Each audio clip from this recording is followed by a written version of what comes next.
Welcome everybody to another Saturday Film Club. Now, don't worry, Jay will be here. I'm thinking he's probably going to get the snowplow ready for all the snow the Americans are about to have. So for that, he will be here. He's just running a little bit late, but it will be usual service very, very soon. But Sandy is back, and she's got her voice back. Sandy, how are you? My voice is back. Yeah, I'm feeling. I wasn't feeling bad. I just had lost my voice, so I'm feeling better. I'm sounding hopefully better. And I'm also getting ready for this big ice winter storm here. So we've got everything charged up, generators charged up. We will lose power. We know that. So immediately after this stream, we're going to just double check everything, batten down all the hatches tonight, get ready for the ice. It's the snow's not the issue. It's the ice. The ice will drag down the power lines and then Do you have like a drawer full of candles just in case? So just because it was just Christmas and I have these really great, beautiful battery operated candles, they'll last me until March. So they're all still powered up. As soon as the lights go down, the little candles come on. So I have candles they're battery operated all throughout the house. I have my I brought my camping gear inside. So I've got my camping lanterns. Yep, we're ready. We're ready. We're ready.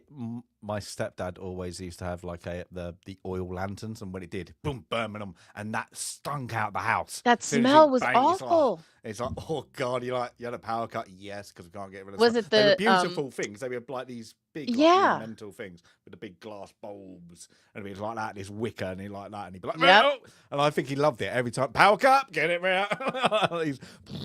I remember my grandparents having those little. They were small. They were cool, But yeah, they smelled really, really, really bad. Hey, AWOL, nice to see you. Hey, Daryl as well. And Daryl's got a tip.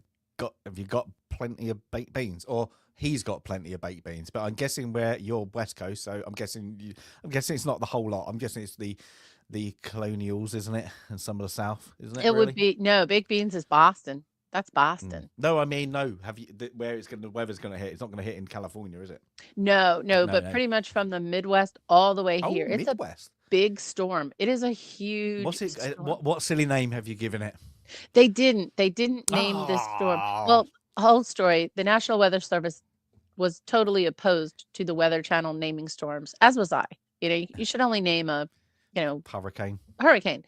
Yeah. So the Weather Channel went and did its own, and then it did kind of fade off. I don't know. They might be calling it something at some point, but the other channels don't pick up on it. So it's just big winter storm. Big winter storm. Oh, it's sunny in Washington. Nice. But I'm guessing it's going to be windy. Isn't it a windy state, isn't it, Washington State? It's a rainy state.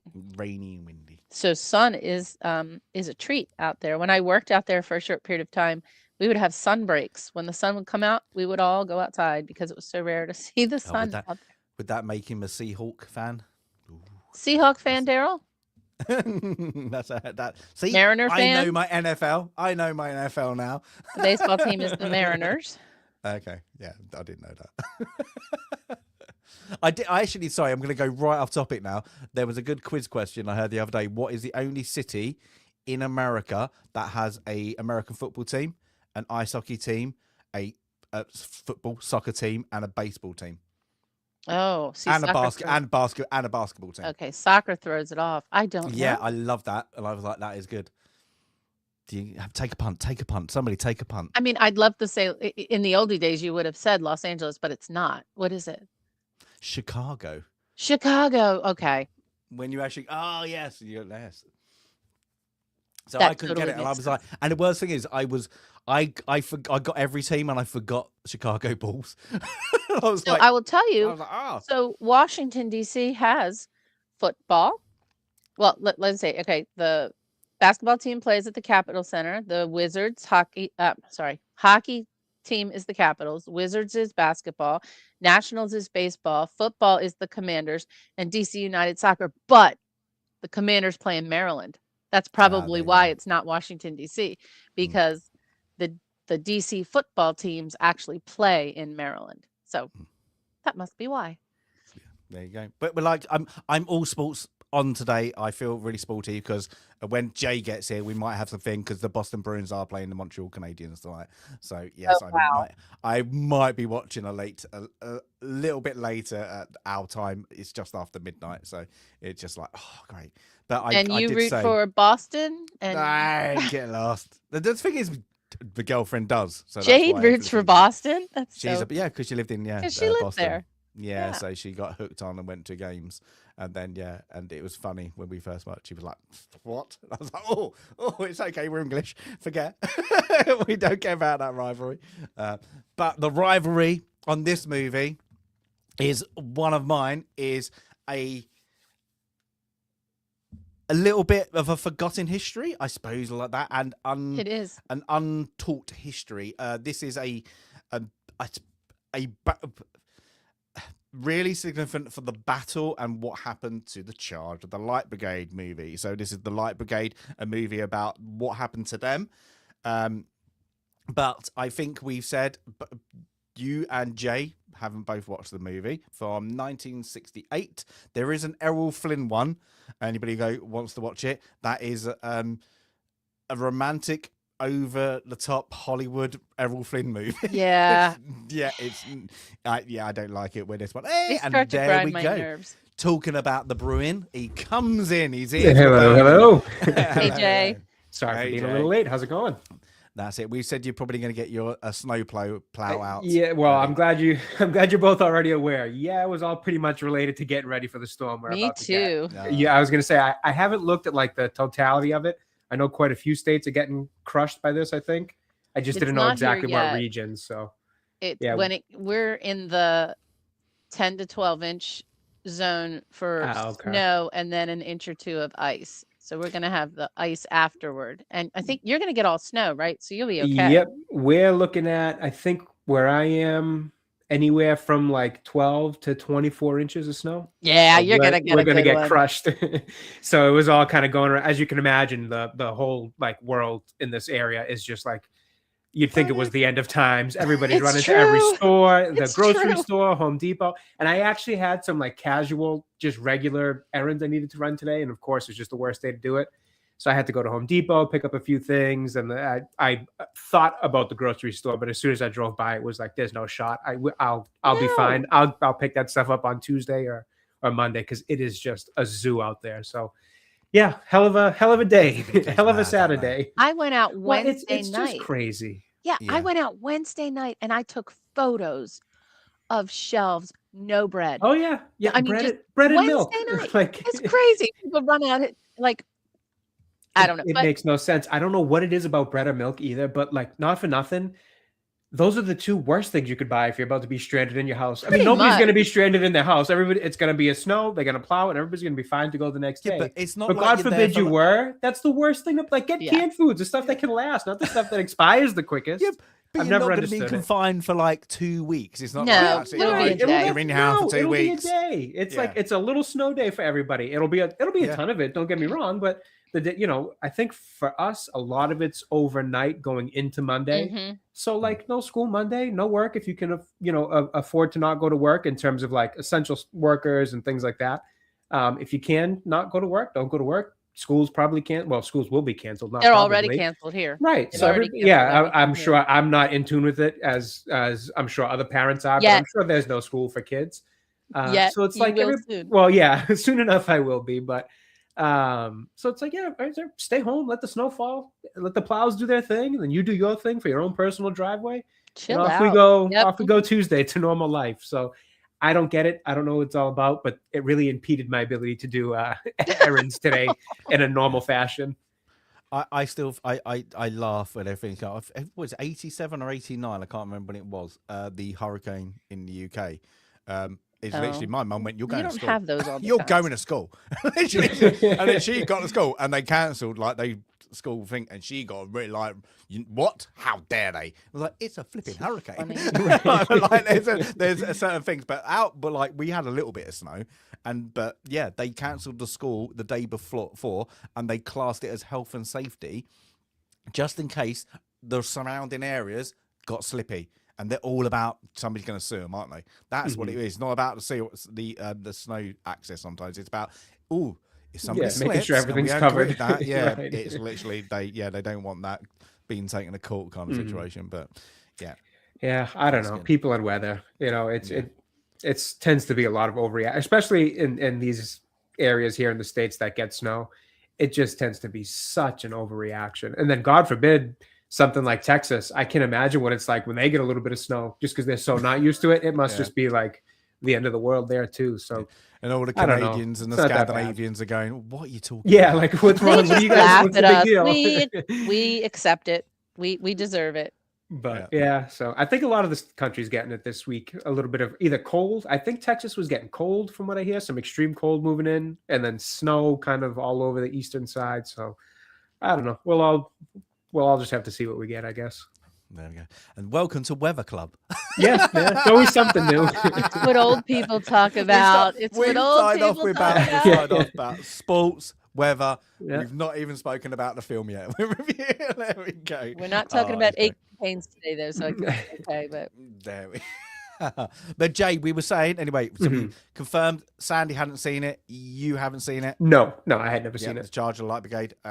And guessing you hadn't seen the Errol Flynn one as well. No, and just in general, this isn't a piece of history I've ever known anything about either. Let's get the bottom again. They don't teach it here, I've never heard of this. War. So I think most people they go by the Crimea War from somebody completely different, Florence Nightingale. That is, you probably heard that name, and most people know of the name, don't really know she was a nurse. That is possibly it, and she did a great thing in a war in Crimea. What was the Crimea War for? Don't know. And I think this movie, and I'll go afterwards, doesn't really explain it either. Yeah, I was going to say by the end of it, I still have no idea what this was. Yeah, you don't understand. Yeah, they don't dive into why the war started. Really kind of go on a little bit about the alliance. You really need to know your history to know the alliance is and why they're there at the time. So this is the Crimea War, Sandy looked up, is 1854. Very loosely gets taught in our schools, really. It's more about not the war itself, it's the aftermath of what the changes were to warfare and doctors and the medicine. So it very fun fact. Before this doctors wasn't a profession. It was like your quacks and stuff like that. You were a doctor, but you weren't. It wasn't an organized profession. After this, they made sure it was because they realized the warfare, all the technology, the armaments had changed so much from before. They needed a lot more trained personnel, and I'm guessing from that, then you got more rifling. It goes into the 1860s, especially with the American Civil War. You've got that technology within this space of 15 years of actual artillery, the movements, making everything lighter. It changed the world, the warfare, but it also changed the battle surgery that need to be done. And you can, there's a scene in this very brutal scene of the amputation. We'll go into that, but it was there is no preparation. Anesthetic. And there's no washing of hands. I mean, what Florence Nightingale did was said, wash your hands, because these quack doctors, right? they would go from treating allegedly treating people in the battlefield to burying the dead and back to treating. They would be touching the dead and the living and not washing their hands. And probably had dysentery in themselves. Yeah, and more of the army was dying of the disease. And as you said, now modern war, this is quote the beginning of modern warfare. The injuries are becoming more awful. The ability to do more harm farther away with artillery, you don't have to, if you've got to get face to face with someone, okay, you might have a 1-to-1 harm ratio. When you're firing a cannon, you're gonna, injure, maim, mutilate multiple people. And then in the American Civil War, a group of actual religious, from all different religious denominations, Catholic nuns and different women in religious service would go out to the battlefield. And Clara Barton, who created the American Red Cross, she had taken some of those advancements that Florence Nightingale had, put in place and then brought them over here. And then she was out on the battlefields during our Civil War teaching people to primarily wash your hands. I mean, that was the easiest. And it is actually called, like, death for death, the greatest advancement in the history of medicine is to wash your hands. And I agree. I totally agree. So we've gone down on a path there. That's all that's taught in American schools about the Crimean War. We're taught about Florence Nightingale, and we're taught that the highest military honor in the United Kingdom, which is equal to our Medal of Honor, is your Victoria Cross, and it is made from the melted down barrels of the cannon used during the Crimea War. That's all we're taught. That's all we're taught about this war. Yeah. I think Daryl's given the fun facts of the people involved. Let's go from that. The Russian Empire, the Ottoman Empire, Turkey, modern day Turkey, and the second French emperor. Anybody gonna want to guess which one? Napoleon you got two to choose from? Well, because it's not Bonaparte. Oh, yeah, fair enough. Is this the third? This is the Yay, third. Sandy for the win. And then the Kingdom, United Kingdom, Great Britain, and Ireland. Of course, Ireland, what now Republic, was part of. So this is gonna it's so funny when you hear what kicked it off, and it sounds like boredom. Modern day. I think it was boredom. Let's talk about that. It's religion. Now, YouTube, this is fun facts. It's not modern day because I'm going to say a couple of countries where you go modern. So it was the French were trying to put a stronghold on the Ottoman Empire. The Ottoman Empire controlled Palestine. And they wanted a say for the Catholics in Palestine to be able to pray and all that. What, of course, Russia wanted their Orthodox Christians, Catholics, to have the same right. That got denied by the Ottoman Empire. So the Russians got pissed off and said, well, then we're having you because you're the Ottoman Empire and you're failing. So they went after them. The French went, we've got to make our name for ourselves back in Europe from taking a bit of a punt left, right, and centre. They then made an alliance with us. Well, we couldn't have Russia take Turkey because then that broke the route, and they could have a more of a Mediterranean and path to India and cut us off. So it was all about trade for us. So it was very much of people forgot what the hell it was about, but it all started off with a tit-to-tat because the Ottomans didn't want to give the Russians the same rights in Jerusalem to do some praying, and that is it. So it's a bit always religion, So but it's say, also a war started by religion. Go figure. That's never happened before, right? Yeah. So it's a forgotten reason why a war actually started, and that's why it is very unpopular, because nobody really there was so much when you have a one that is, well, we're making it for a political gain and strategic a value of locations. It doesn't really make sense afterwards. Yeah, there was a trigger for it, but the rest of it was, especially for the British getting involved, it was ooh, we can take more land and get more trade routes. So that was it. Well, that's what you British do. Well, that we did it well. We did it bloody You did it well. But this is the height. Anybody doesn't know anything. This is really the height of the British Empire. Literally, we cannot be beaten. This is literally our prime. The golden goose is singing on us. This is one of the we own most of the You own most of the world. Yes. Yeah, and we kick somebody's ass also in 1812 as well. That so the Did 19th you? century. I was going to say, I wouldn't say can't be beaten. not how I remember it. Just prior to all this. We burnt your White You House burnt the down. White House. Okay, we'll give you We that. rebuilt it. Then we rebuilt went back. We're We good. like, yeah. You definitely were beaten at one point. Let's not glaze over that. Yeah, but let's get with it. So let's get back to the movie, The Charge of the Light Brigade. Now, I enjoy these openings because I think every time I watch it, I forget that the opening is this old style imperialist propaganda Yeah. sketch work and That's really cool. illustration. And I think it's great. It shows up, and it's very.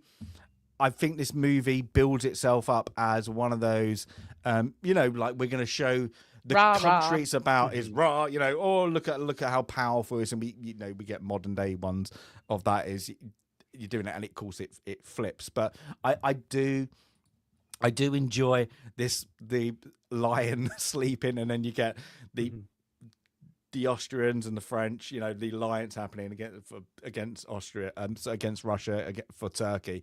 But I do like the illustrations. Everybody's sleeping, and it just, it's hold it, all things. And I think it sets up that you don't need to know what I just spoke about very briefly, like very 0.01% of what happened in the start of the movie. But at least you now know who's involved, and they do it by cartoon. So I will, as somebody who knew nothing about this whole war or the movie going into it, it definitely helps set up kind of the players of kind of what's going on in terms of the countries. But I wouldn't have told, like, I still couldn't quite tell like who was for who in this until now that I know from your explanation. Now it all makes more sense. So I think if you know, it probably hits a little bit better in terms of kind of being that quick, easy way to get the viewer caught up on what's going on. But yeah, if you don't know, it definitely still leaves you a little confused. I was kind of just like, oh, this is cool. This is nice looking animation. Like I kind of liked the way that they opened it with just the animation alone. It was an interesting choice, and a well done one at that. I just wasn't totally sure. Obviously I could read, so I could see, which countries were involved. I just still wasn't sure who was for who, what was going on. Yeah, I think they concentrate because it's the Light Brigade, the movie about the Light Brigade. It's just right. England, I suppose. You want to they're part of it. Everybody else, you don't, except for one little bit where he says the French are outside our window. Yeah, right. I guess the budget would have gone up astronomical for 1968. Would have gone bang to have every like all the different costumes and uniforms involved to do this grand kind of Waterloo, I suppose, like grandeur kind of movie. But yeah, it's not. But We're I do going to like talk it. about the budget. We're going to talk about what the Yeah, heck we did would, they don't we? do with the gajillion of dollars that was spent on this film, believe it or not. So they did have a huge budget for this film. And there's probably some question as to, okay, where did it all go? Because it was Embezzlement. massive. Where does it usually thing. go when it doesn't show up Yeah. somewhere? Hey, Galadorn, hello. I got a random question here because I've always wondered but never looked into it, and shame on me for not having just looked it up. But where does the lion come from with England? What is how come you guys have always adopted the lion? India. Don't know, and like that is just literally it's from the Interesting. conquering. Our second one is a unicorn, so work that one out. Oh, So we have a lion and a unicorn. It's quite the so, yeah. spectrum of animals. And the unicorn is Literally. supposed to represent Scotland, right? That's Yeah. Oh, that's is that supposed the to case? represent Scotland. but Don't know why why. is a unicorn? Yeah, it's literally the sleeping giant. But it's from and I always laugh because it should be a tiger because of India. It Well, shouldn't either be a way, lion. Yeah, we I guess you actually would think, have right? because eagles. Africa is like that. So, but our national bird is the robin.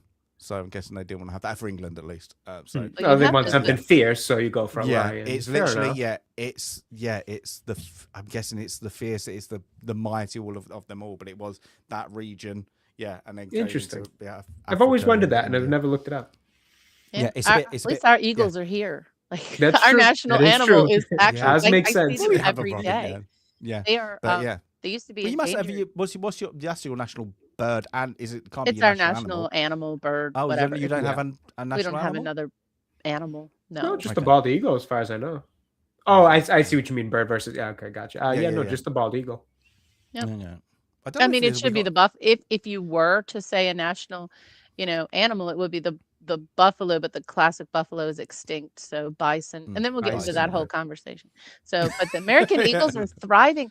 They're like, I see them probably before COVID. I think I had seen 2 in my life in this area. After they're just thriving. I see them every day. I see them every day driving to work. I They're usually everywhere. only see bald eagles if I'm up north a little bit, New Hampshire or Maine, on like the lakes and some of those areas up in the mountains. Then I'll see them pretty frequently. Down here in Mass, I'm trying to think if I've actually seen one They have here. to have super tall think trees. so. So I see them like driving into DC on the GW Parkway. There are these huge pine trees, and they're always at the tippy tops, and Mhm, they're mhm. always around water because that's where they, so they're kind of Right. diving into the Yeah, Potomac. the lakes. Yep. And yeah, but they are definitely thriving. Mm. And They I are do. something to see too. When you see an eagle and a bald eagle in flight, my word, it is phenomenal. It is, and it's such a great representation. Yes, Daryl, Ben Franklin wanted the turkey as the national bird. He did. No kidding. He Those did. I see all the time. They walk right through my It yard. would make sense. It would make sense. Turkey isn't Turkey because turkeys. America's most associated with having turkeys thing. But Sandy, do you know that one? I don't know that. You know, Plantagenets have leopards, do they? No, know but that now I'm you're going to right. have to look at the so trees, yeah. Plantagenets include my guy Henry V. So now Yeah. I'll have to go back to his coat of arms. and Crest. see. Yeah, that's It's it. You have to look 'em probably all. the There's- leopard versus the lion. Yeah. Yeah, where I brought up, it was like a stag, and like you got other ones, and like Henry VIII one's different. They changed it because of marriage and blah. Then Lancashire, and yeah, it's literally it's like you're like Mine would be a book. confused. A My book. my shield would be a buck. There we go. I know from my surname, mine would be a bear. Just be like that. I'm not going to give out my surname, but it would be one of cool. a bear. But but when you see the bear, it looks really pathetic. They I'm make like, its but it's head really so old. It's like oddly European. We're like, proportioned. oh. Yeah. It's like, oh, what? But yeah, mine's It's a kind bear. of dumb. It's a dumb Jay, bear. go on then. What would your animal be then, Jay? As we're going, I honestly, I'd have to look it up. I have no idea. no, yeah. If I was Sandy, what picking, your animal? a random one, I don't know. Yeah, you're oh heck, what do we call it in Harry Potter? Patronus. Your Patronus. Yeah. What Oh, would Patronus. What would your Patronus be? Oh my god. It would probably be something like a wolf. I think that's probably what That's I'd go a good with. one. I've always liked canine Jade dogs would as be- animals. She loves wolves. She actually loves wolves. Oh yeah, reckless wolf. There you go. Reckless wolf. That's where it's come from. Yeah. There we go. CJ, Sandy, we go on may then. not Is that the agree big on one? the Princess Bride, but we agree on wolves. That's something. Yeah, but then That's she's going to something. be supporting you tonight after this stream. Yeah, at you do night, agree on midnight. the hockey Yeah. too. Boston. There we go. Hockey. Yeah, we got the We're Bruins playing- too. That's right.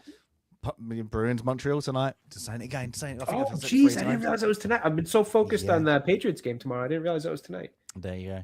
But yeah, I don't know. Chat, go on. What's your Patronus? What is your Patronus? Somebody's going to say sloth. I'm really tired. Just really tired. If we I had mean, on Steve here- some days, Yeah. mine is a sloth. That's fair. There you go. Oh, Sandy's out. There we go. Oh, yeah, that makes Yeah, sense. yeah. That makes sense. That would be. But The glasses. Or a raccoon. It's the glasses. but yes, we get this into. Oh, let's see what's going on. Hold it. Oop. There we go. There we go. News file. But I like this because I like how it goes and it makes it very. You know, like them movies, and you get it a lot these days when they go USA. It just makes you feel British. It's very Yeah, like, you get that. Yeah. It's like, Yeah. oh, I feel That good now. patriotic Feeling good feeling. about it does. It does. It's like, all about is the Victoria, and you're like Britannia and all that. And I wonder if the artist took. I couldn't see. Darryl was gonna have to look up if he took original like newspaper illustrations and modified it for the movie, because it feels like that kind of like that old. He did it for like, I know that he did old style art, but I wonder if he took actual. No, this was actually in the newspapers to give it a bit of a hoo-ha. Well, I just think it's good, but we go. I like that too. The digging of the underground, the tunnels, and the great exhibition. What do you call it? Exhibition. Yeah, that's I love all that. I really like this. Palace. Crystal Palace. Yeah, one of the great feats of engineering that burnt down. It's literally. I always think they did it for land. I would. That would have been that place would have been amazing to see today. I think would it would have been fantastic and like that. So, do you know what Crystal Palace is, Jay? Yeah, football team. No, I'm actually not super familiar with the actual Crystal Palace. Sandy, go on then. You got to know what Crystal Palace is. So Albert. I mean, it's just another one of those amazing architectural. Hey, we're progressive. We're going to build this great, big, huge place to have. I don't know if it had more than one, but this great exhibition of all things amazing from around the world. And it was made of glass. So it was made of iron and glass. And it is sad that it's not here anymore. And there was also in Leicester Square, there was a globe that was made, and the glass was either painted or leaded glass. I don't know if it was painted or leaded glass, but from the so can't explain it. So it was painted like the earth. Yeah, very carefully. Very planned. Yeah, painted glass like the earth, but from the inside you could see through it. So you were looking at the globe, but from the inside of the earth. Interesting. And that one was actually taken down. Like, it was like, okay, we're done with it. Take it down. Oh, come on. Like, come on. Those are the kind of things that we should still have today. Cool, yeah. But all those cool, great things.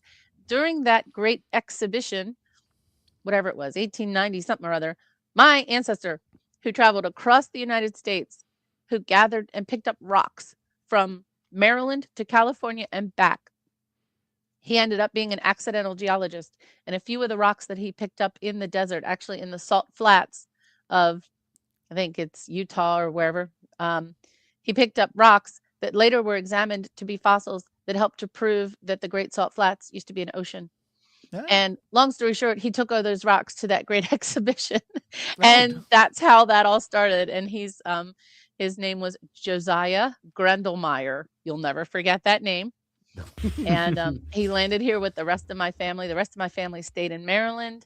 Back in the 1820s, he started heading out west, and he was ahead of the 49ers, getting out to. But anyway, he took all that back, and those exhibitions, that's what they did.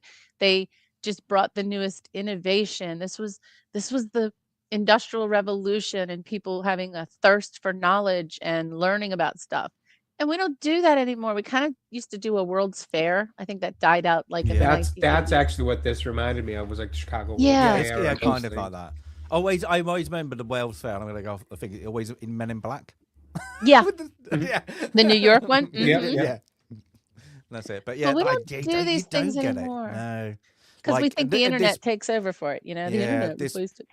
But this was it was the see the world in one place, really, wasn't it? It's like, look at all the spices from such and such, look at all the cloth and animals, the silk, animals, and insects and rocks. You guys must have burned down all those spices too, then, huh? Yeah. You didn't keep them for your cuisine. That's a good one. Yeah. I tried.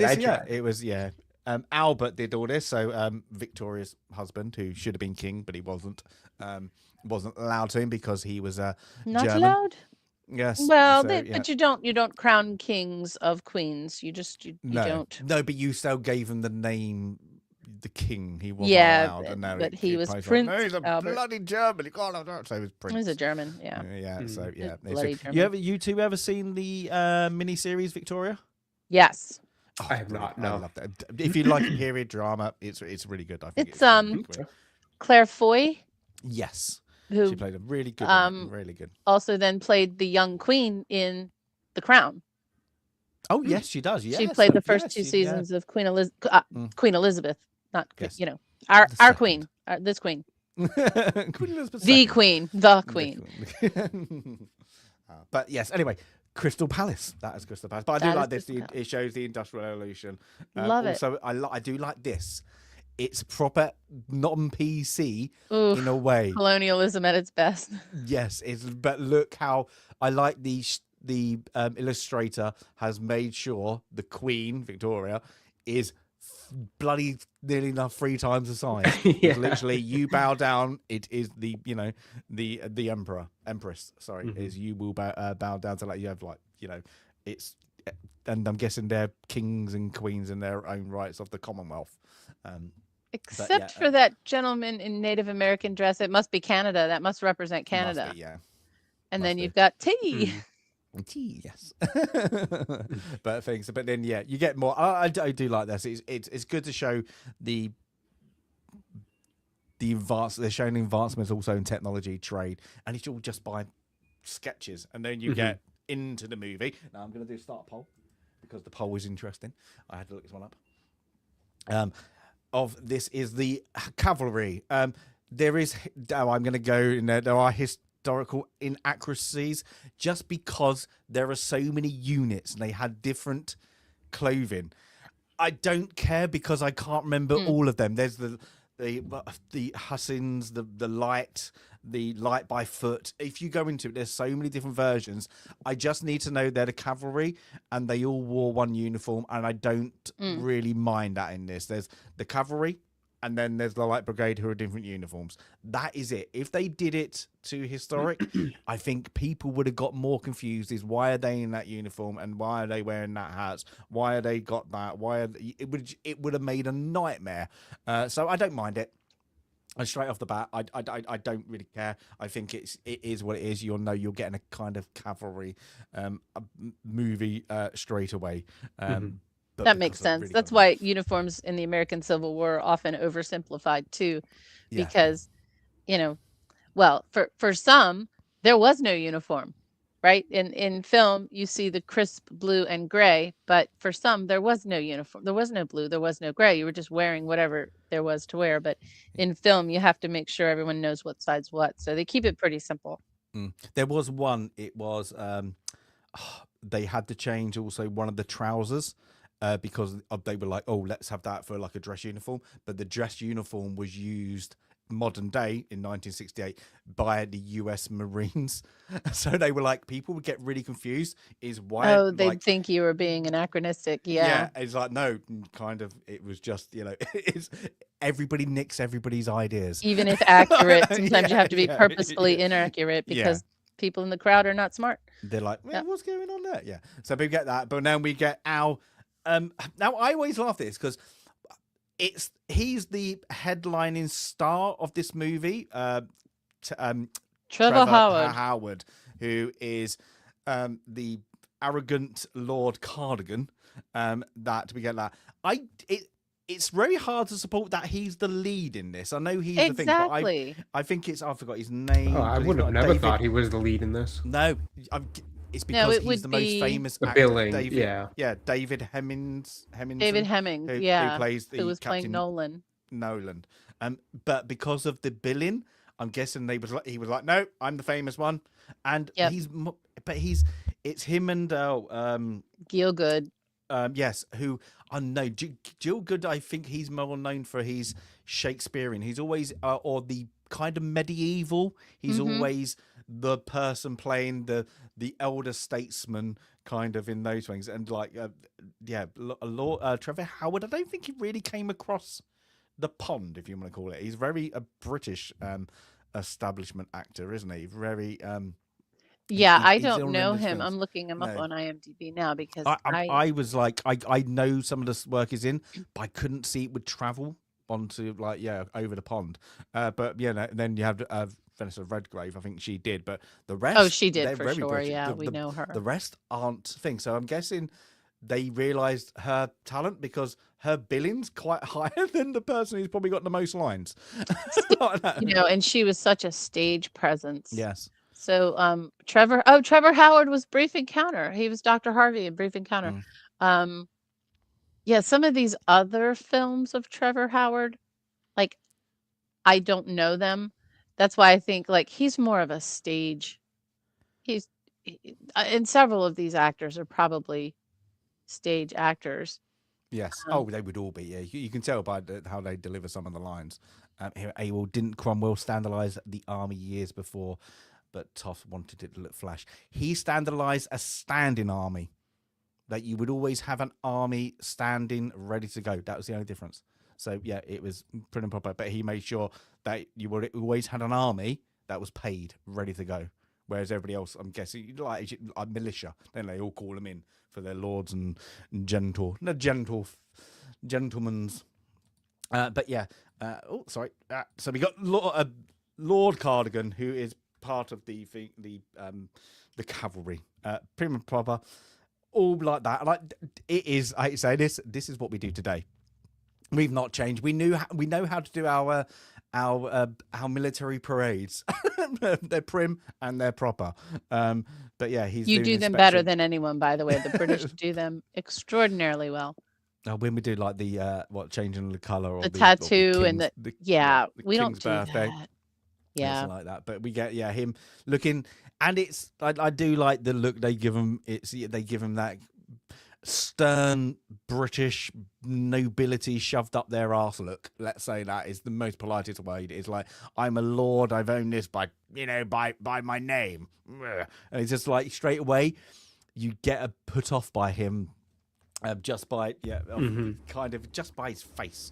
Really everything about him is just like, oh, I know I don't like this guy. Yeah, straight away, yeah. And then of course we get then our Billion Nolan, who is about to join the cavalry, but he's even up himself. He's inspecting the people he's going to kind of join before he actually joins them. So like that. But I put up the whole thing. But so we got the Vanessa Redgrave and his friend, and I can't remember his friend's name. Was Morris his last name? William Morris. Okay. So they're but not engaged. That William Morris, just William Morris. Yeah, but I must say, like at least the hands of the horses, especially that blonde one, is a proper hand horse. So normally you get really small horses in movies. They didn't do that. They made sure, I'm guessing also, that the actors can bloody ride, because they do some good handling of the horses. And these are they're good. That one is quite a good hands of a horse. So yeah, I was like, oh, that's surprising. But you can see like what was that movie we had? Oh, The Duelist. You could tell the horses were about to look like they were going to mate, and they had to hold them back. And and they were laughing. I think it's in this movie you can tell that they can control their horses. So I'm guessing they made sure.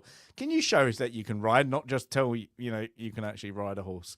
It was quite good, but but again, like a friendship is they're both going to join up, and they're showing a nice. They know each other. It's friendship, but that's really it. And then they got the military hoo-ha in the background as the things. But this is all to get that she's getting Vanessa Redgrave's character, and I'll have to look her up.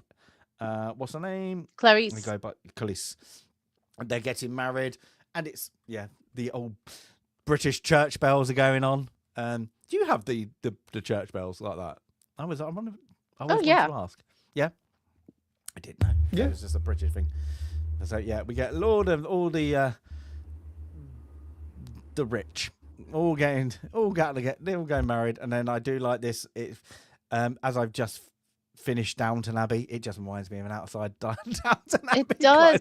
And so I looked up this property because it looked so familiar. Brideshead Revisited. I was sure it was used in another film we've seen. And this one's not. This one's called Deane, Deene Park. And it was used in a few, like what I would call like minor films and television shows, but not a big one. So it leads me to believe a lot of them look the same then. A lot of the big country estates look a little bit the same. I'm guessing what they did on this as well, though, like they went, we're not going to shoot indoors. We're going to make sure it's a nice bloody sunny day. Oh, yeah. So maybe it was a bit like, oh, it looks good from the outside, but don't go inside. So, it's, we get all that. We get everybody. And again, it's just showing the I guess in the class of them, especially like that, we get the cake. It's a wedding of class of the the The Victorian poshy age, posh. and then we go into the dirt and my part of the next London. Yes, where the filth are there, literally the filth and the squalor of London. And it's I like this because they're trying to recruit. So they're actually recruiting for their brigade. And this, I'm guessing it's completely different at this time of things like maybe it's not because you would have by county, I'm guessing, but this would be the law to given these recruits what would be like a sergeant of some kind of the money to go and get any men, and they would go in mostly get them drunk, and then it's get them drunk, get them to sign something even if they can't write or read, and you're and even in the to the army point now. Previously, even to that, the British had a thing. Yep. Well, the press gang is a little bit different. The press gang is mostly what we did to the unwilling Americans who didn't want to join the Royal Navy. Let's say that was it was, we'll take your ship, now you're part of the Royal Navy, you're gonna be strung up. Your two choices.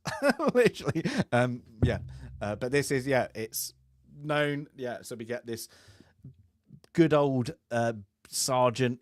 This is again, it reminds me of a like Sharp. Like that kind of, yes, come on guys, we it's good here, everything's going to be fine dandy, it's an adventure, and that's it. You're offering them probably a good little bit of a wage, you're going to offer them a pension, otherwise they're going to be living in filth on the streets maybe, and that's the recruits they kind of got in this period of time. So they get one's mostly looking, is their teeth okay? Really, probably is the thing.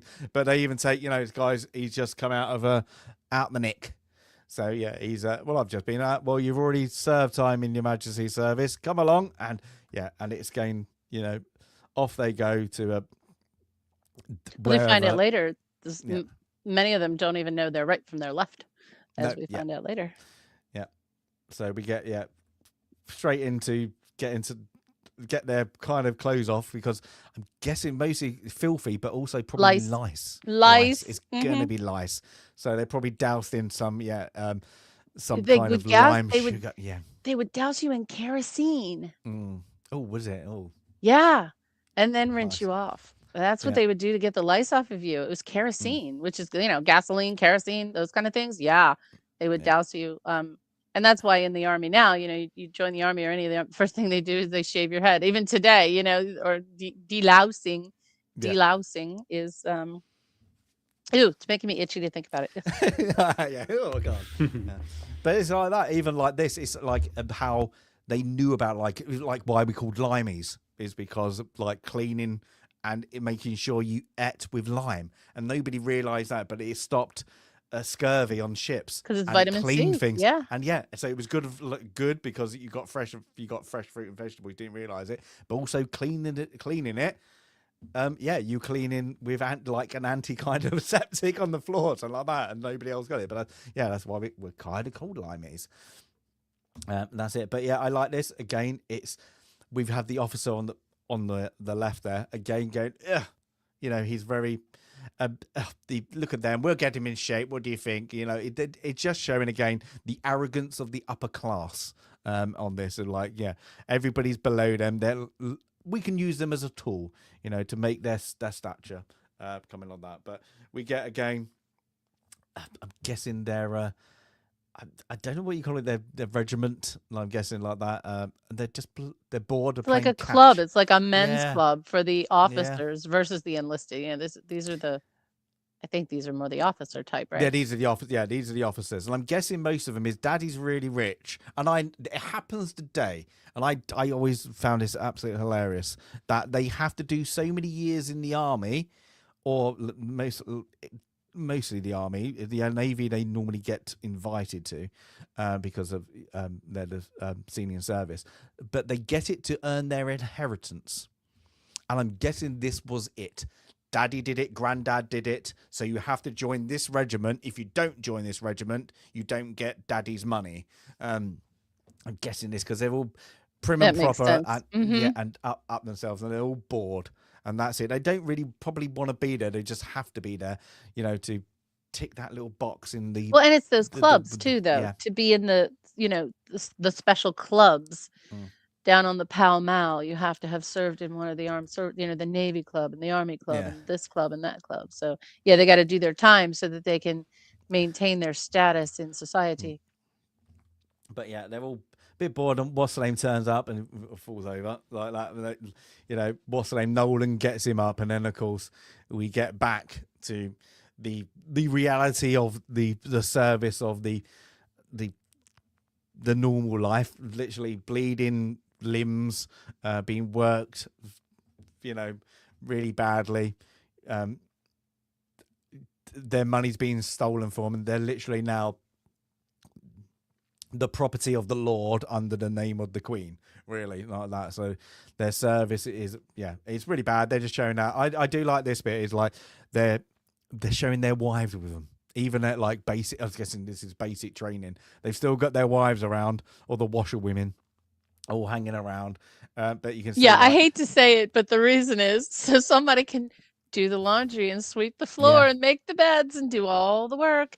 And I guess that's why. It makes me wonder, like, okay, why would the command want these women around? Because they're doing all the work. They're doing all the work. And I said, well, yeah, a lot of them probably didn't know, like the men didn't know how to wash their clothes without mummy around. Yeah, and stuff like that. So, but yeah, we get a little bit of a scuffle, but then we get back in to a different world of that. Sandy, do you like chandelier at least? I know you like chandeliers. I love a good chandelier. That's a good chandelier. Also, the wall sconces with the candles, loving that. Yeah, I like this. But it's showing, like, and I think if you like period dramas, it's showing, oh, hello, darling. It's one of those moments of everybody's enjoying it. The waltz is going on. Everybody's, champagne and all, and then you get, of course, I think what's the name? Abel's on it. Just the toffs of the people. Hello, and it's I even think they said they didn't push on it too hard. It was a little over the top. This was a little over the top. Yeah, but they didn't push on it very much in this movie. But I've seen in other ones where you do get men this old, and there's another family who have like I wouldn't even call them 18, maybe even less, who are trying to push on the young one to them to get kind of that stature. Well, he's lord of the such and such. Let's waiting for him to die. Yeah. It's like, get in there. It'll give you the name, and if you can get a boy, and then you're set for life. That's it. But we get, and I do like this. You get the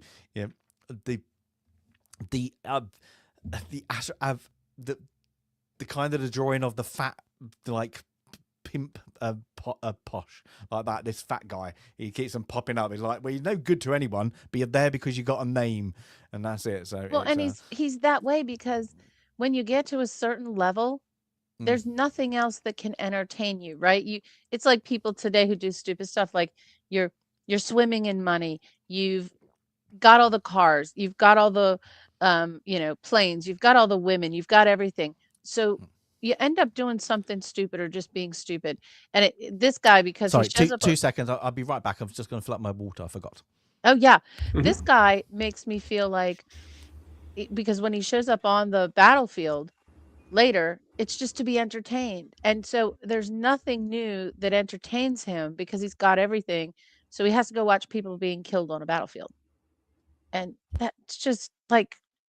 I think the film was a little over the top with these, but if that's the way they were, goodness gracious, this whole, aristocracy here, this ruling class, you can see why they made stupid mistakes on the battlefield. Mm-hmm.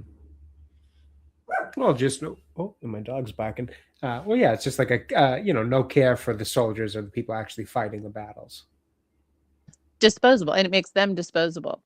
Right. The rabble from the street that they pick up from the street is right. They don't care. They're just, part of the process to them. Like you said, it's disposable, which is just, it's probably, I would like to hope it's a little over the top in this movie of what it really was. But, also kind of wouldn't shock me to know that they were that kind of, I hate to say it, careless towards it. Is. It still Well, is. yeah, I I hate guess to still say no, I is, really do. yeah. And right. I've had, especially army officers who are there, and oh my god, I'm prim and proper. Hey, hello, and you're like, yes, and then they're like, oh, but you're dumb. You're really dumb, and you've got to send me such and such and give me orders, and you're like, no, please leave me alone. Like that. We had one, and I'm going to out him, Captain Miller. He disappeared. He would disappear on you when there was something important to do. Of course. Nobody could find this git, and he was one of the worst officers I've ever been, literally, like ever met, and probably the worst officer. And I was like, where is he? And they're like that, and I would have group captains come up to me. Where's Captain Miller? We haven't seen him for days, and they're like, isn't he got to be in control, in charge of you? We haven't seen him today, sir. Like that. Oh, he was the worst. But that's it. The entitlement of I've got the rank, but I don't really want to do anything, and that's it. And when I have to do it, I've not learned enough to do it. And I remember once another captain in the Royal Artillery got done is because we went on to a course, but it was run by the Royal Air Force, and they done it, and he fouled the course, so he got confined to base, and he was like, "Excuse me, there, officers do not foul." And then the squadron leader just stood up and went, "In the bloody Royal Air Force, you do, sir." Like that. And it was like, just put him in his place. And it was like that. It was like, no, don't even go there. But that was it, the like entitlement. And unfortunately, I think there's not just of course, the British Army. I think that's a lot of people have got a little bit too much money and a little bit too much boredom about them. Exactly. Need a good hobby. Yes. Not the hobby of killing. Yeah, that's it. But yeah, in this we get that, and we get then, of course, Lord Cardigan, who I must say, I had to read up about him. He's kind of the big deal, isn't he? In this, he's kind of like known when he walks in. They're like, oh, it's Lord Cardigan. So maybe it was something to do. He did something in Waterloo, or one of the other things. I'm going to have to read my history onto that. But even when he walks on, he commands the room, even though he's a pompous twat, as I said. Yeah. The best way to put it. He commands it, and people are drawn to him. Even this lady, and I can't remember her name, who's with another captain. Her. But I can't remember her name. She's with the payroll master. So she's the wife of the payroll master, who's played by Peter Bowles of sitcom fame. Yes. And this guy is, this lady is... I forgot her name.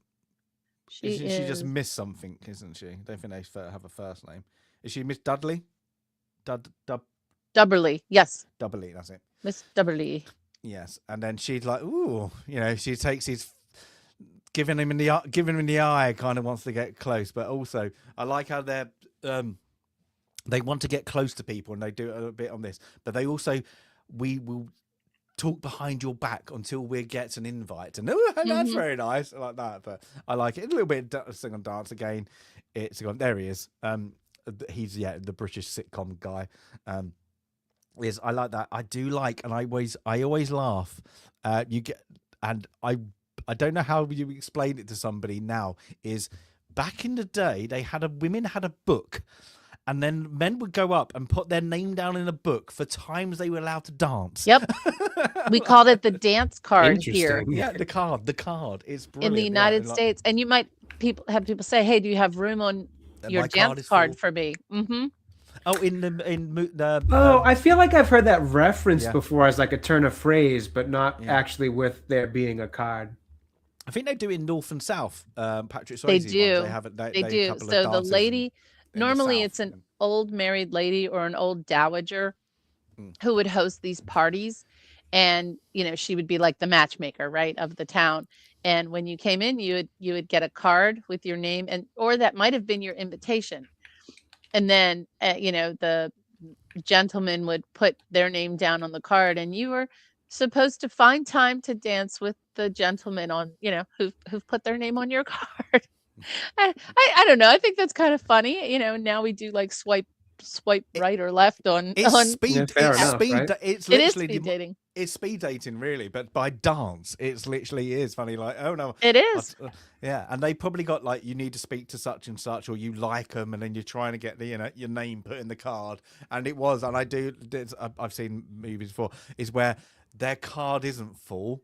And the girl, exactly, and they don't like the gentleman. Let's say that, and they, no, my card is full, like that. Just like, no, I'm not dancing with you.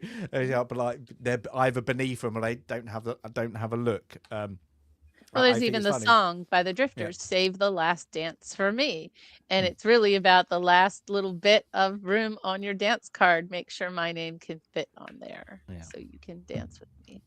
That's it, yeah. But now everybody, we're too old to do this online dating stuff. It's like that. So now it's all online.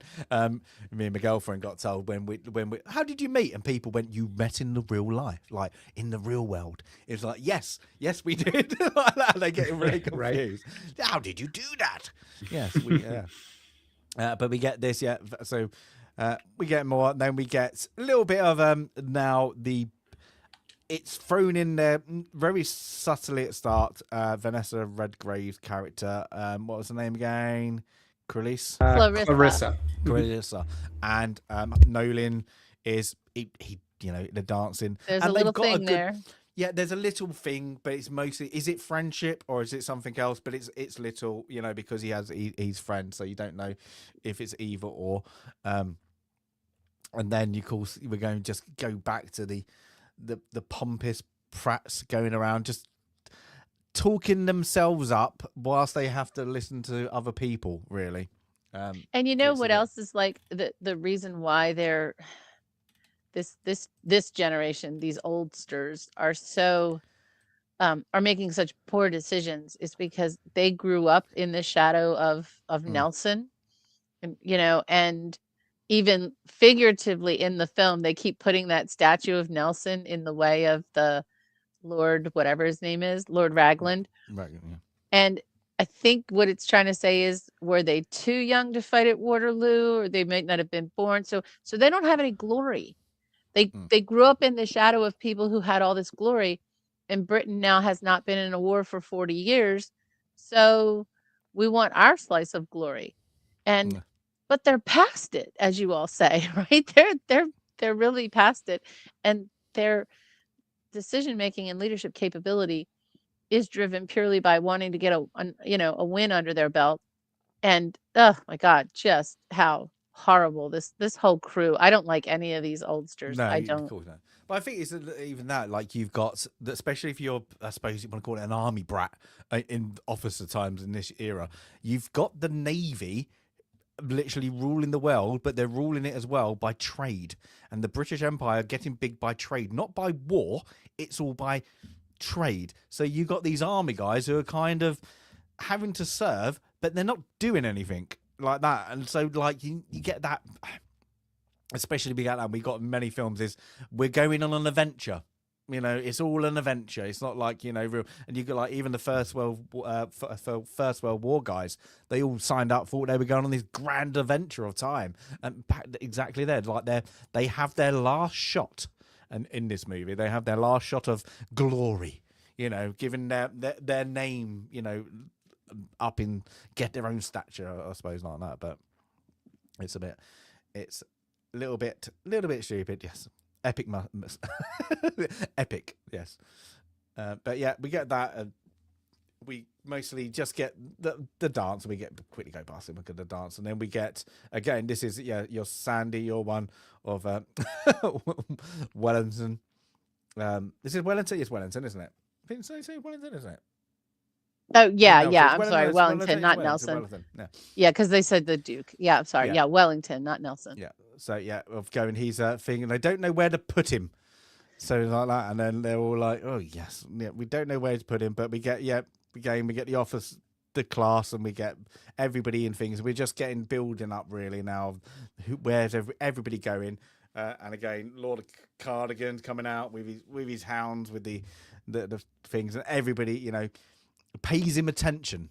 So either he's got so many men assigned to him, and because of his rich daddy, but he's like he's just he's like famous because he's a really powerful lord. I'm guessing like that. So he's got a bit of influence like that. So yeah, everybody. But he hasn't done anything. He hasn't won anything. No. You know, there's no achievements there. Yeah, it's just Lord because by descent of Daddy. Yes, Daddy. But yeah, we get now Nolan back in training, and he's got his horse travelled from India for him, and we get to see more of the I suppose the non-commissioned officers, or the grunts, or whatever you guess what you call them, who've never ridden a horse, as you can tell. Yeah, and they're like, oh, want to like keep falling off, jumping off. Their thighs are getting chafed to the point of bleeding because they've never ridden a horse. Yeah, and we get everybody else going on that, but now we get our I think he Master Sergeant. I think they call it just I can't remember what the rank was. What they gave him? Was it not sure. Artillery sergeant, I think they call him. Cavalry sergeant. I think. I bet he's. Yeah, you can see all the blood on their thighs, and they don't now. This is where Sandy said left. Is left and right. Like which way are you gonna go? Left and right. Poor guys. So and then they do it. I'm guessing this was very didn't go to school. What would you know? Left and right is. You've probably heard of left and right, but which one is it?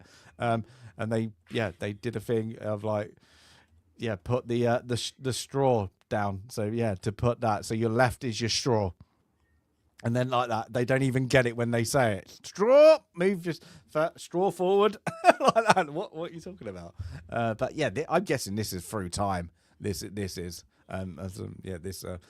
knowing your left from your right. Now we take it for granted, I suppose, like that simple education.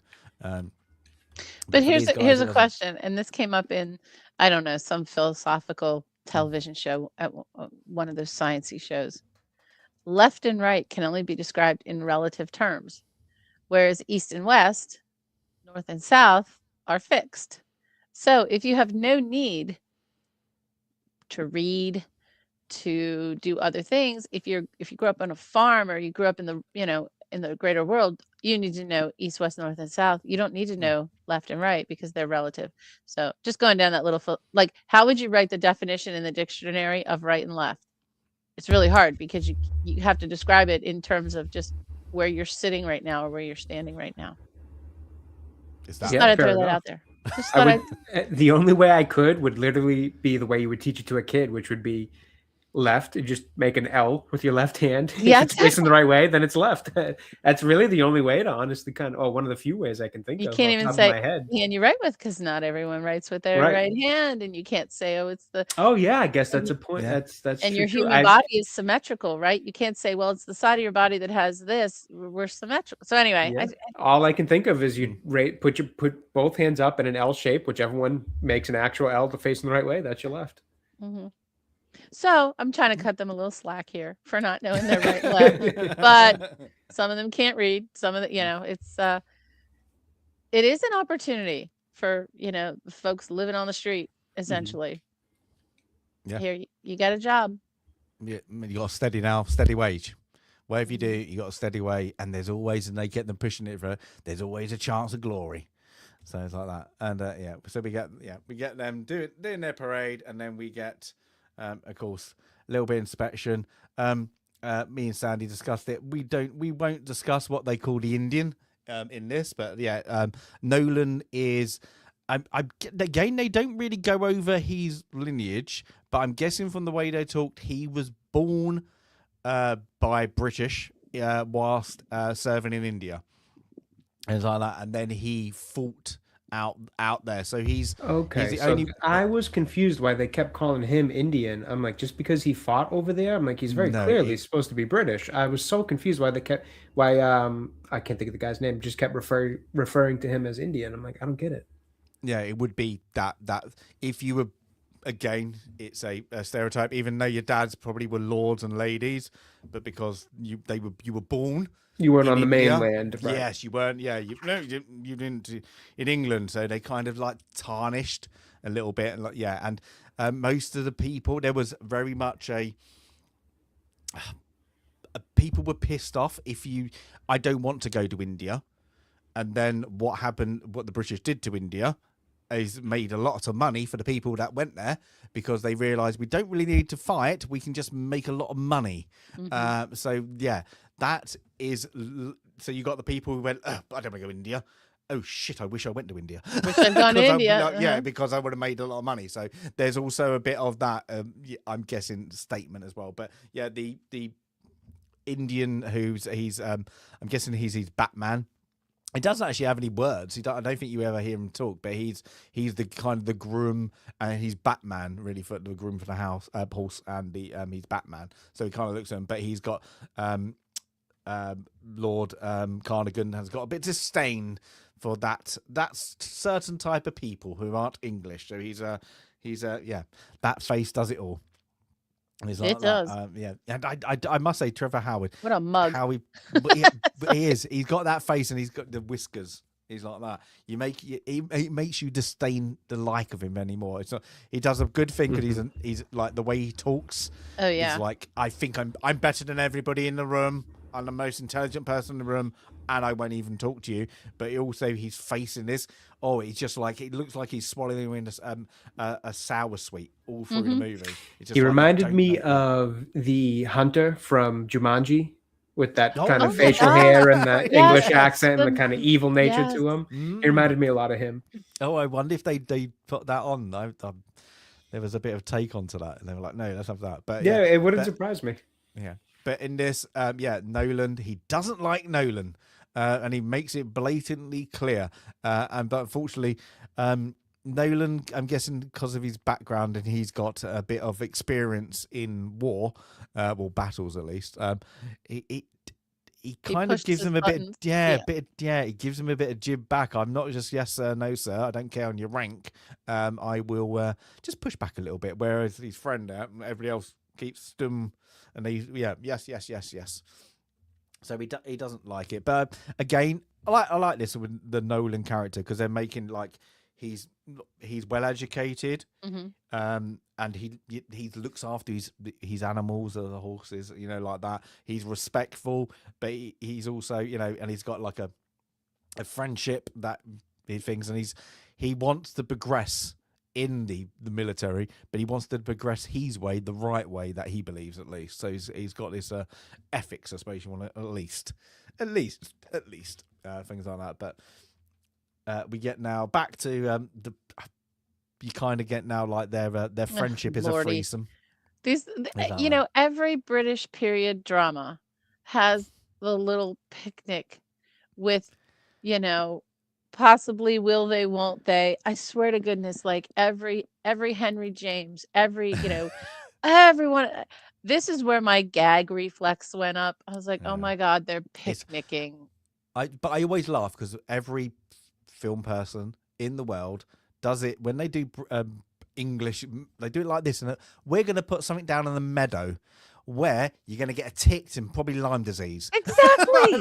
We wouldn't do that here. You're going to know. I'm going to put in the flat grass. I'm not going to go out into a little meadow and get bitten and like that. And like maybe a grass snake will have you. There's no joke. I'm not going to do that. Like adders, grass snakes, it's going to be all that. No, I'm not going to do it. No, nobody in Britain's going to do that. And also, unless it's a bloody sunny day, and it's not that sunny because you can tell that, we're not picnicking.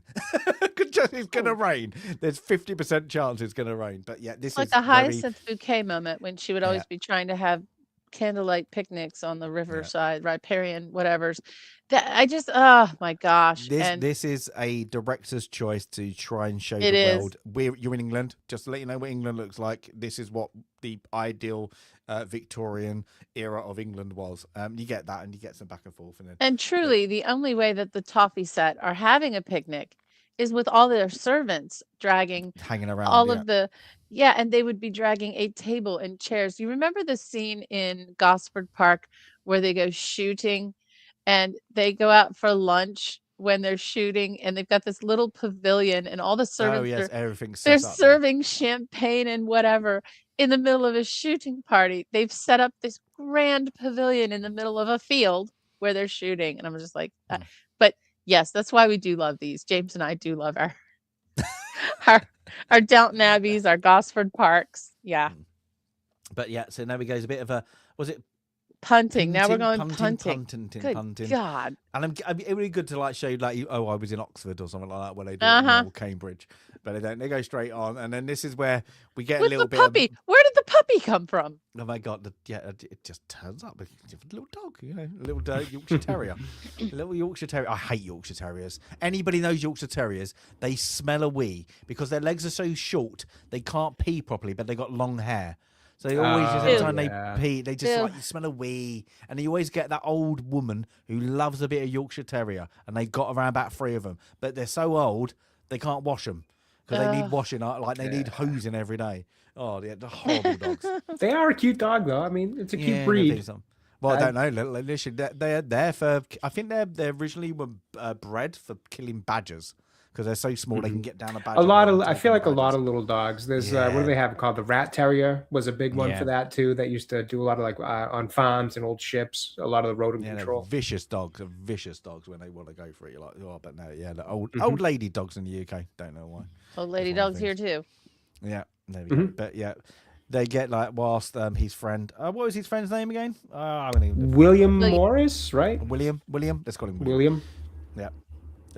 Is they start giving a little bit of back and forth, Nolan and his wife like that, and it's that kind of look but don't look. Oh, we caught eyes. We shouldn't look to each other, but they don't really talk at the moment. They're just more eye to eye, and then we get back in the home.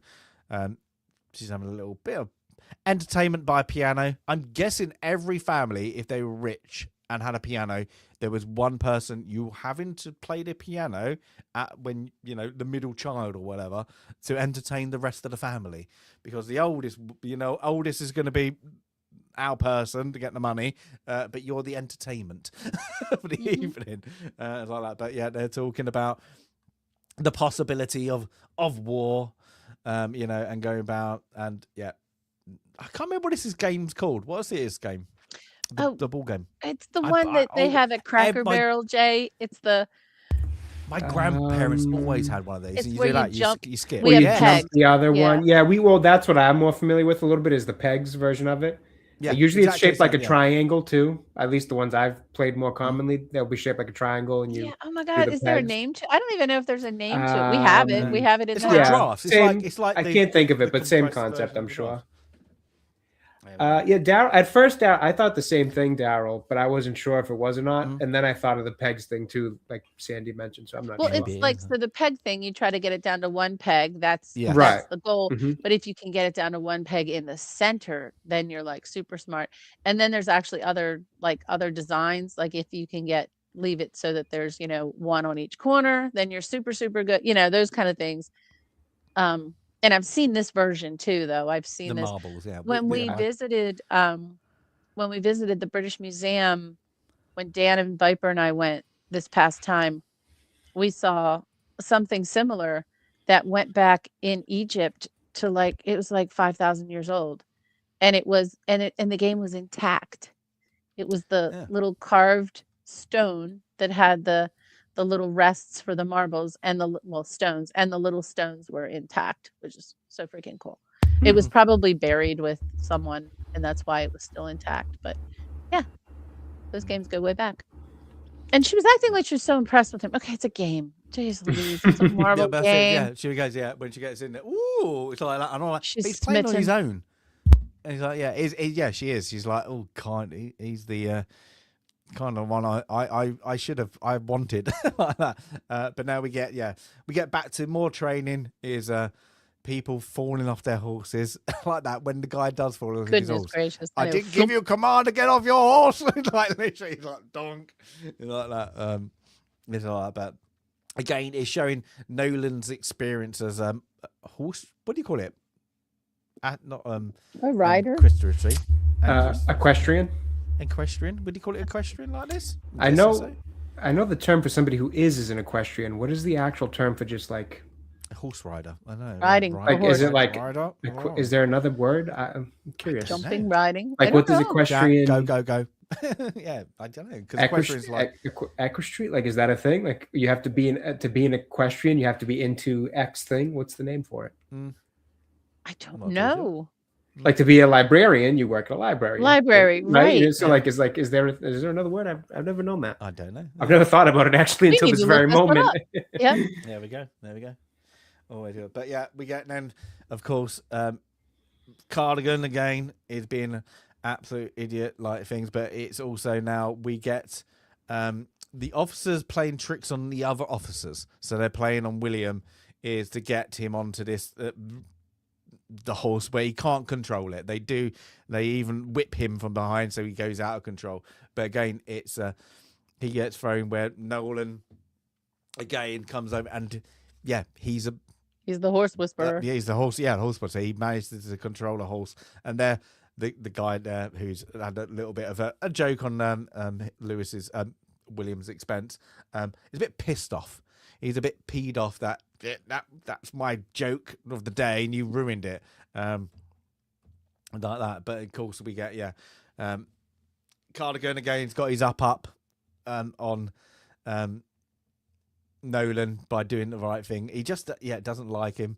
It's just like that. And then we get back is what's this bit when what do we call him? He's a monkey, isn't he? Don't let that such and such not a phrase that should be uttered. Literally, don't let him make a monkey out of you or something, doesn't he? And so then I don't remember exactly what they said. Yeah. He said something very inappropriate and then says a monkey. Like that. But then, yeah, it's all the non-commissioned, they all kind of, with a bit of a jeer to the officers, have a laugh back at him, and he's a bit annoyed that he's been made the mug of. So he kind of, again, he takes it out because he's an officer. Oh, I'm going to take it out on the men. And then, but they like Nolan because if you remember, there's a point in the beginning when Nolan and William are talking something about like, what's the difference about what you do? And he said, kindness. I treat them with kindness. And the men absolutely respond to that, as you would. So now they're going to stick up for him, as we'll see in a little bit, how much they stick up for him, which really irritates the other officers. Yeah. Then we get into our oh, geez, what a garden! It's do you guys watch Garden as well? No, we don't have that. I can't say that I have. It's addictive, and I chat UK people. I'm addicted to Garden as well. I like it. It's Monty Don.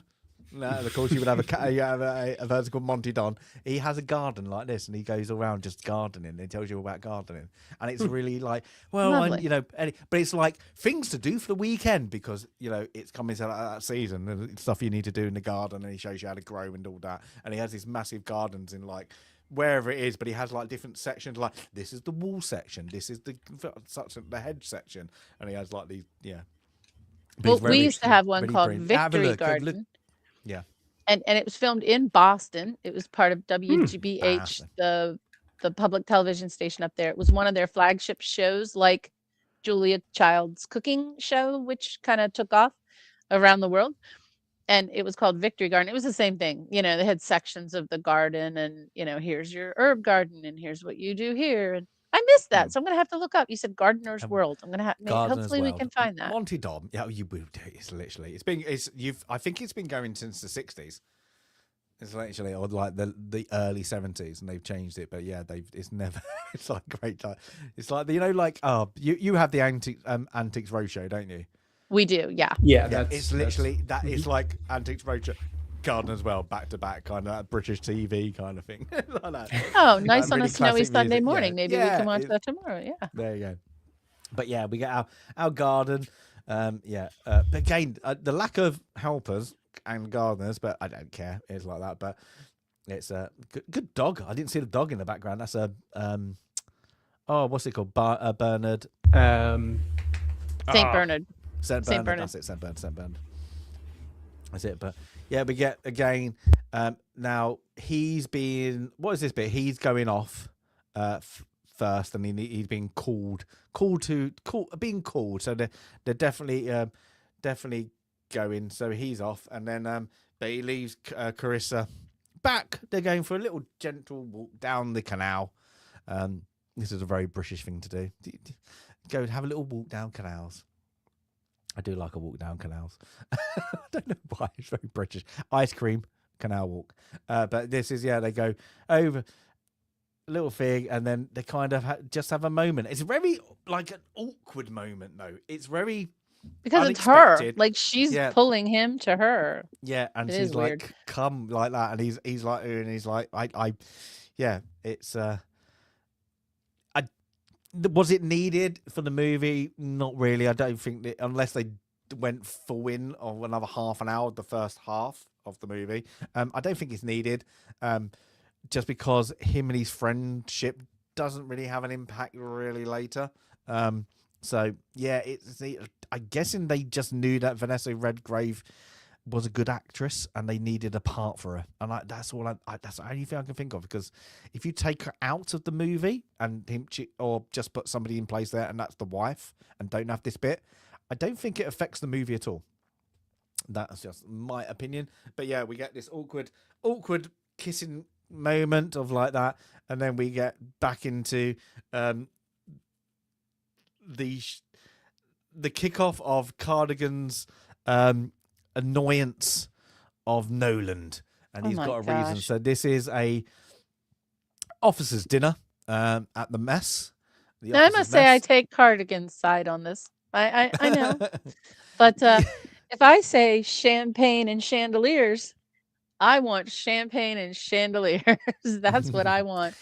And Yeah, even though he mischaracterizes the Moselle as beer, well, how dare you? Who are you to ask for something else when I've said champagne and chandeliers? well, it's silly because he decant, like he goes, "Shall I decant it? No, just leave the bottle," and he knows he's going to get a bit told off. But crass. Yes, that's low class. But again, William has had a joke off. He's been told he must attend, but he head of the table, and you must eat lettuce as a rabbit would do. So he's kind of like feasted on the lettuce because the orders come from Cardigan, and they realise nope, them orders didn't come from me, and they have a little joke about it and like that. You've been done, sir. That's it. But the guy to Nolan's right there is a reporter, I believe, of some kind, isn't he? Was he like a reporter, isn't he? But he asked I forget. I don't know. Yeah, he doesn't want champagne, so yeah, we want the Mosate, was it? Yeah, Moselle. Yeah, I don't know what that is. I'm guessing it's a kind of wine. Sounds like a dark wine, like a port, like a dark wine. But yeah, the servant, do you want it decanted? No, just leave the bottle. And of course, it's a black. There it is, the dreaded black bottle. And yeah, it gets Cardigan's like he goes for it, and I'm guessing he might not gone for it so much if it wasn't Nolan. But yeah, he's right. I agree. He's asked for, this is what it is, champagne only, really. That's right. And but yeah, he's asked for that. You're a lower rank officer, you should know better. But he's kind of did it because of this person who isn't an officer and is a civvy, let's call it that, has asked for a different drink, and he's obliged him. But yeah, Cardigan has got his way. He's got a way to disgrace kind of Nolan. Is like, you've gone against my orders. Kind of more like at last, but he kind of does lose it, like rightfully, and then he goes a little bit. He was extreme. looking for a reason to go off. Like this was it. Finally, yeah, I got a reason to go off on this guy.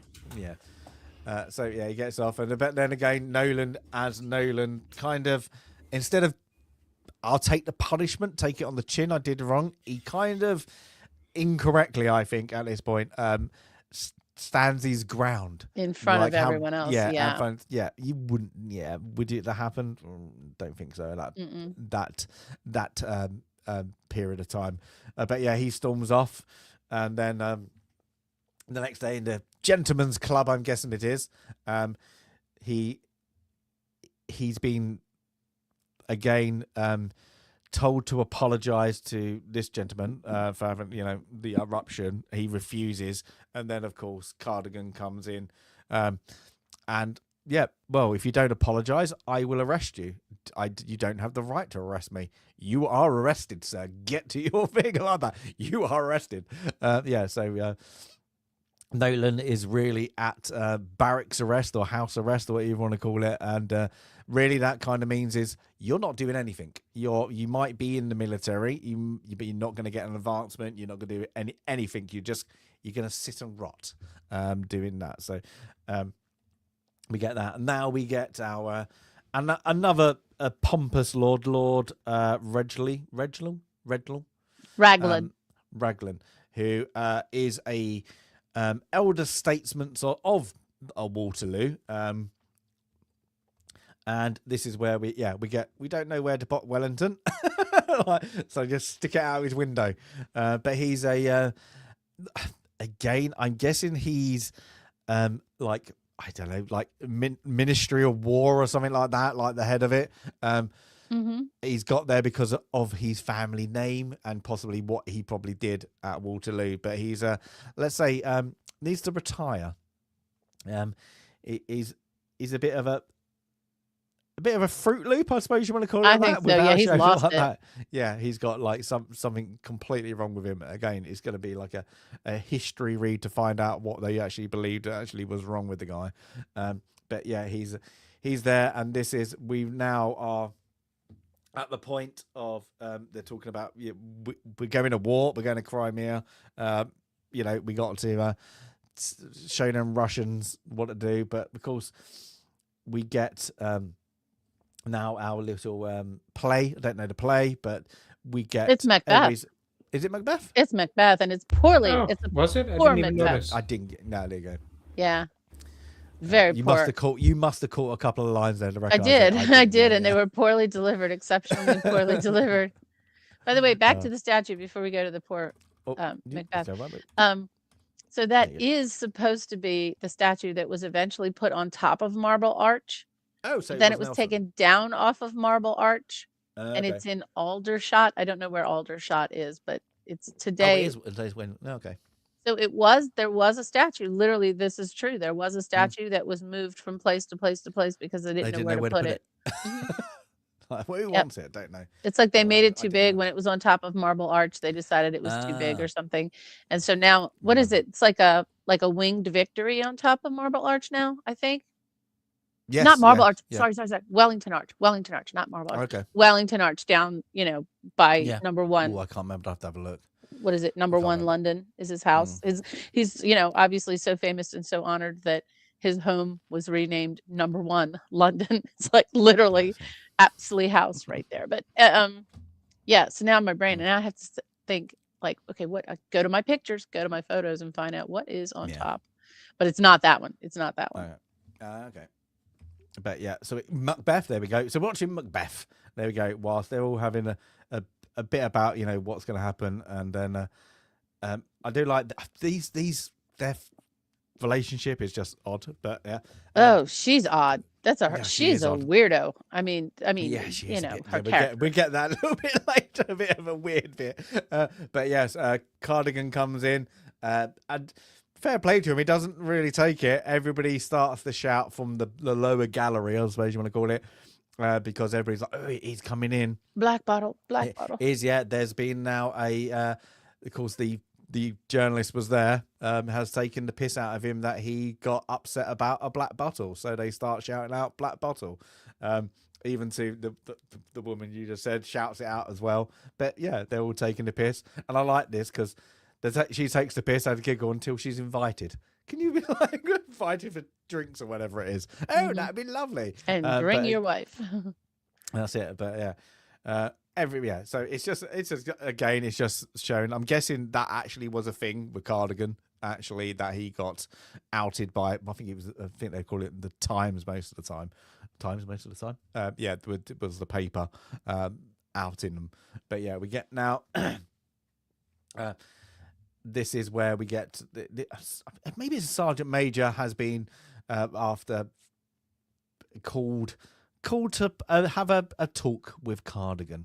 So yeah, he's and Cardigan wants him to spy on Nolan. So yeah, this is where he wants to know all his activities, everybody he talked to, and fair play is the he denies him that denies, literally outrights him, no, I'm not doing it. I can't, my conscience and my being the stature I am, I can't do it. Where Cardigan has the pull, is like, you're done. You're Well, out and of he this says army. he's going to Yeah. tell Nolan. He says Yeah. he's going to, I feel like I Yeah. have to tell him. Yeah, but yeah, this is where to get to a sergeant major is going to be years. I'm guessing over like probably 15 years, probably in the service, and he's just gone, I'm ripping it up. And I think he even says you won't even get a pension. You know, you've got nothing now. So he's like, he's angry. So he's like, you've denied me, I will ruin you. And unfortunately, down and out, knows his career is done. Well, he turns to the drink, and he's on, but he's got a parade to do. So he turns out, and I like it because he go like, it's a little bit of comedy. His parade sword is literally dragging across as well, but he gets onto it, and of course, drunk on parade. Well, there's only one action really can be done. He's going to get whipped. I don't know when. I wonder when military corporal punishment ended. I bet it ended before after corporal punishment, and like that. So I mean, I guess in a weird way, I always assumed it might still exist somewhere. I don't know. I don't know. I don't know. It's got to be I'm sure somewhere on Earth. somewhere, yeah. That's for sure. Yeah, but I wonder. I bet it. Well, I bet it's in the 20th century. I bet it's some weird like after. Maybe would it be First World War? Definitely, they did it. So I you're would looking, think, yeah. yeah. So I bet it's just what leading up, maybe in the Second World War, possibly. That's gonna, yeah. There we go. A little bit of history and things like that. But yeah, he gets his whip, things like that, and yeah. I like that. We get a couple of like, is it William again? This one, he faints from seeing the blood. So everybody's at command, and he's like, yeah. I also takes the piss, and then after he does his orders, like fair play, the guy who gets whipped before he drops down, he's like this other sergeant major who's got respect for him. He's like, well, what are you going to do? And he's like, I'm going to re-enlist as a private. So he's going to redo it at a different regiment and try and work his way up. And it's like, I've got nothing else. And this is like, I'm guessing like, yeah, whatever, decade or more in the army. And yeah, I know nothing else. So yeah, it's either go on the streets, but yeah, he goes out, but yeah, he drops full of blood. He walks off, and then we get again Nolan trying to plead with Cardigan, and of course Cardigan's not going to have anything of it. And again, I just serving. I think Nolan is slightly wrong in this thing, sort of like he's being very. Trying to get one up on Cardigan. Cardigan's a prat, we know that, but then Cardigan, like sometimes you just got to listen to him. Yes sir, no sir, You walk do. off. But he's very much of a. You're just gonna make it worse for yourself. Yeah. So yeah, he's getting his back up, and when he says nope, you're not having it, kind of in things, whatever you want, he walks off, and then we get this idiot. He's the laughing stock as, yeah. Of the regiment really, but we get again it's just showing Nolan a bit of things, and we get back to this is where they are picking who's going to, or is it now, is it later? I think it's later, sorry. Ooh. Well, No, this is it. Yeah, is this it? who's gonna do what? And and I like that he has to like bring down the maps of like that, and then we get. Look how cool that looks, though. Okay, in my dream library. That is great. I thought that as well. I was like, in my dream library, I want the little rolly map. Yes. I was like, oh, I like that. That's quite nice. I was like, well, that's quite a good idea. But yeah, Nolan has now. This is where it doesn't state in the movie at all he's family rank, because he has now managed to get in with the, I suppose, the administrators, or what you want to call it, and he will be placed, I guess, near Horse Guard, isn't it? So this is, yeah, so he's I'm not doing anything there, can I be reassigned? So he's going to be kind of like their runner, really. You Mhm. know, their admin boy. Again, like, and this is they set it up of like the Lord here. He's a bit of an idiot, but he's not an idiot. He's literally he says sometimes sensible things, and then I've lost my marbles. Yeah. There we go. Oh, there you go. The British Army corporal punishment in Oh, okay. 1881. There you go. Well, So that's good. there we go. Go on. What was it in America? Dum, dum, dum. There we go. But yeah, so we get. But in this, in this bit, he's asking for court martial, isn't he? He's like, if I'm going to go, I'm going to be court martialed. But then to resolve it, he's one of the officers comes in and kind of has like his rank is you're not having a court martial. Don't be bloody stupid like that. No He one gets doesn't want pissed more off. bad press. Yeah, But also Nolan wants the story to come out. Like he wants to embarrass Cardigan. Yeah, but also Cardigan gets a ticking off himself by this higher ranking officer, and I guess it's like a better lord, I suppose, like that. And he goes, and you should be more of a gentleman, like that. So yeah, they kind of, and he storms off, and then you get this. Again, it's not portrayed that well. That this was a very unpopular war, and this is how they quickly show it that the war is what is going to happen. Where we can think it's going to be unpopular. It's going to be most people, because people didn't understand it, like the beginning of the stream. I said so. Yeah, this bit, okay. Is it needed? I don't think it is. But of course, it's there for Cardigan to kind of march through, storm through the protesters whilst they're doing their thing, and then we get back again to that little weird threesome posh people trio. So that. Oh my God! So there we go. Corporal punishment ended in the U.S. Army in 1861. You know what? And that makes sense because they had to keep people in. Like we got a big thing going on in 1861, beginning in 1861, and so we need to keep everybody in. So yeah. That's only the Union Army, I'm guessing. Then I'm gonna guess the Confederates had a whole different thing going, but the Confederates weren't the U.S. Army. So. Yeah. There you go. But yeah, we get this weird threesome relationship. Weird. Yeah, it's weird. Let's go. And it's only going to get weirder. Yeah, it's going to get weirder. But yeah, so that's it. And now we get what's he? Lord Lucan, isn't it? Lord Lucan. Lord Lucan. Mm-hmm. Who storms in. You giving me the army? I'm on the army, like that. So it's literally, it's literally gets pissed off. But no, I will have the army, and I'm going to give you the cavalry. It's like that. But also, he then spats out that idiot Cardigan isn't going to be in. So now we know Lucan doesn't like Cardigan, and Cardigan doesn't like Lucan. They've got something. I don't think in the anybody past. likes Cardigan. No. Like he has disdain from me. That one guy's Except wife for that sure weird does. woman. Yeah, well, I wouldn't say nobody. But yeah, he's orders. But yeah, it's they get a bit angry, and then it's so funny.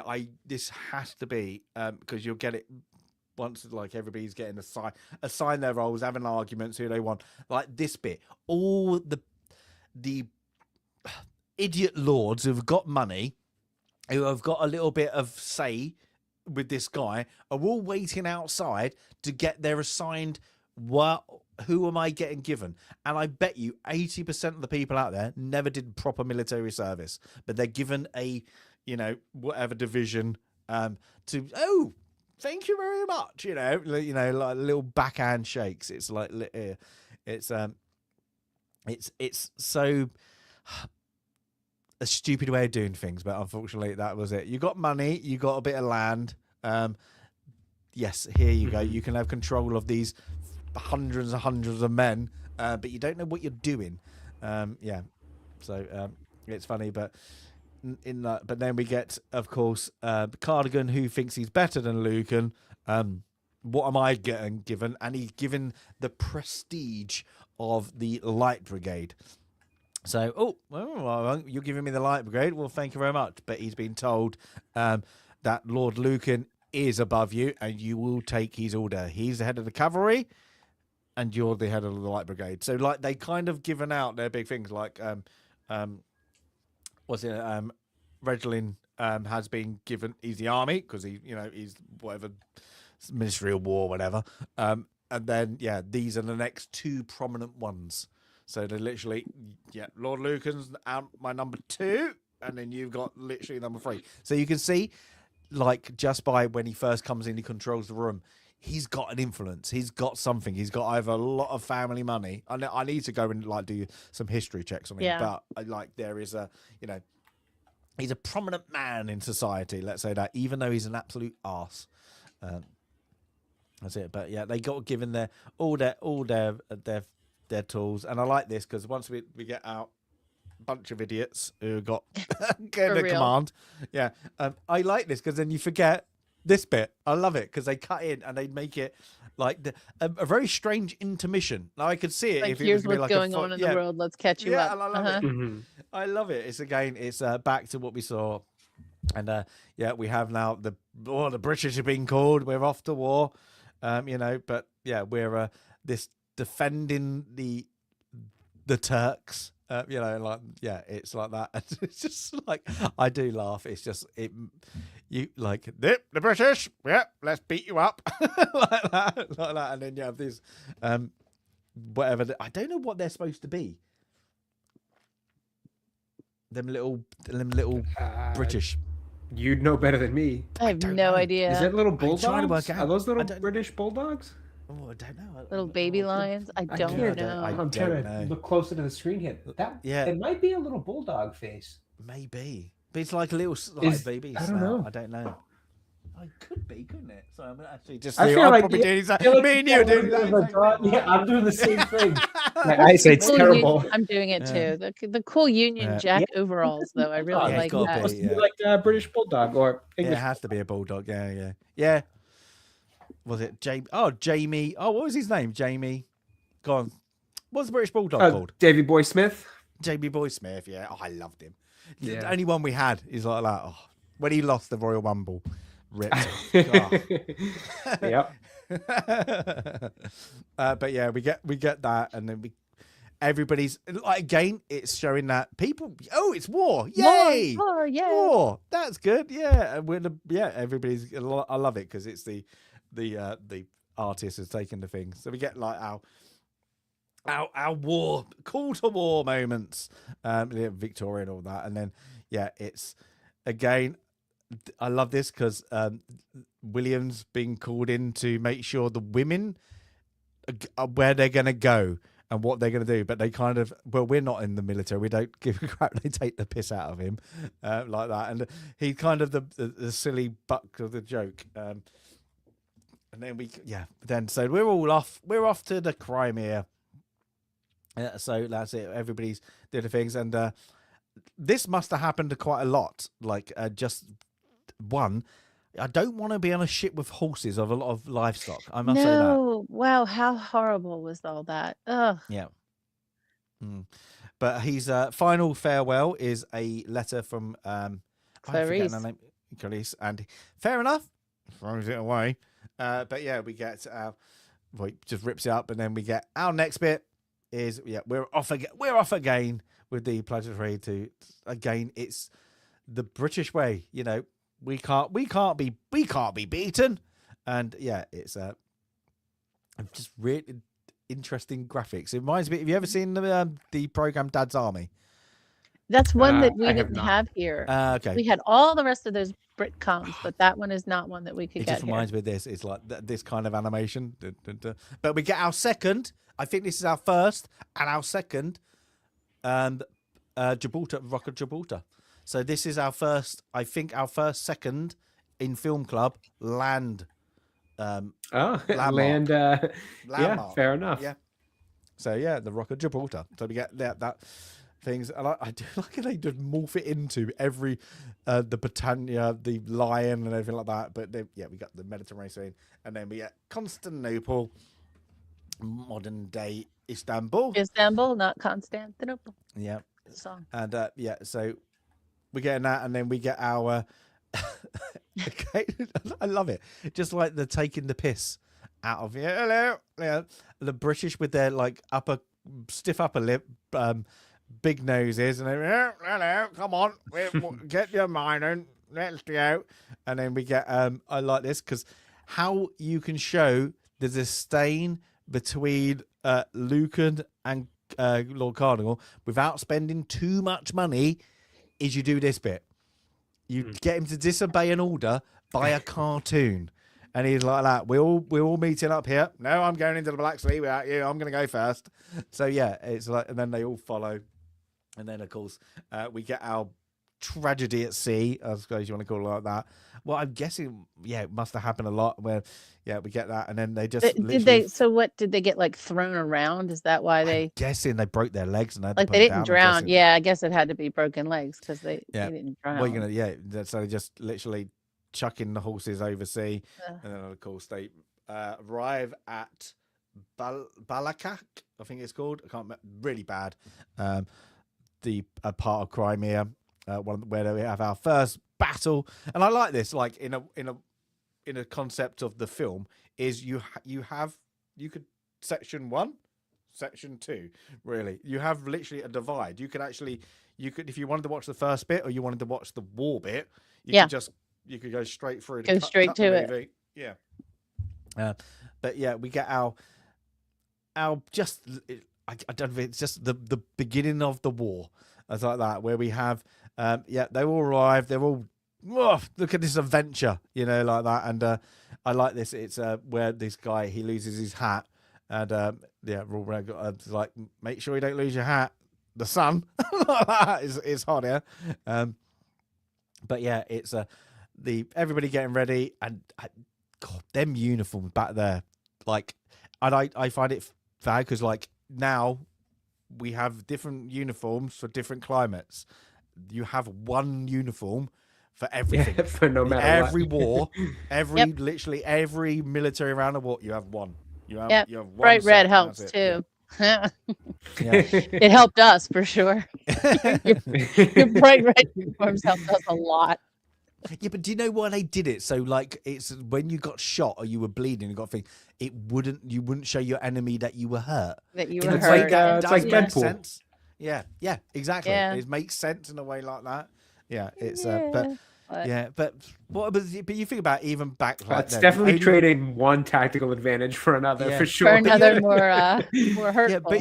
But if the only people the only person that actually kind of worked it out to do something right in different environment was Roger's rifles, and then nobody really brought it on. Like, you can use camouflage in different environments. No. We'll line up, we'll go in squares, and it was still done like that. And it's like everything was like, we have our way of doing things. Like, I mean, you see it in so many battles. They're like, what time's war starting? 1 o'clock. Right. Yeah. Well, that's kind of the thing is when you put it that way. I mean, in fairness, there wasn't really a need for camouflage or colors like that. If you're lining up, literally staring at each other, there's really nothing to. What difference does it make how bright your clothes are? So yeah, they're not moving until somebody just doesn't play by those rules, I guess. That's it. Yeah, a bit of guerrilla warfare. You're like, what's going on here? This is not proper. That's right. It. So yeah, this doesn't make sense. Yeah, fair enough. I guess we get everybody. Cardigan, Lucan. Again, they're just having a bit of banter, and then we get like we get to see some of the Russians on the other side. And we get like straight into it. So we got to march all the way there. And then, of course, you're marching away from your supplies and your water. What's happened in every single war is it's our land. We know where the water supply is. We know where the water is. Yep. We know where the danger is. Yeah. And we just march you away from the further away you are to some supplies. You're going to die. So now we've got also... I don't know when they realised boiling water would stop cholera, most of it, like, and all that, the other diseases. Could have been in between like Florence Nightingale and Clara Barton, because somewhere along the way they started to figure out what disinfecting means. I can't remember what it was. It was in London. It got found out. It was because of the cartographers figured it out. Yeah, no, there was two. There was a person that was, I think it was Turkey, and it was like an Islamic country where it got really bad. But in a place in London, it was okay. And then he didn't understand why this, like in boroughs of London, it was fine. And then in other places, it wasn't. And then in Islamic State, it was hitting them hard. And it was because the nearer you were to a pub, because of the brewing. So if you drunk more alcohol, the water had to be boiled to make your alcohol. So Oh, of course they were okay. boiling it. So if So you if you're were in a like you were, yeah. So country if where you, it's illegal, yeah. yeah. So yeah, and then you were in a place where you didn't have more access, or you weren't big drinkers. Yeah, they were dying more, and it was all the people that were nearer the pubs like that. Then they Oh, realised, cool. what do they do different? They boil. Oh my god, Well, that in is it. So yeah, boiling it. um, Yeah. the London City Museum, I'm sorry, the London Archives, which is not the UK archives, but the London City Archives.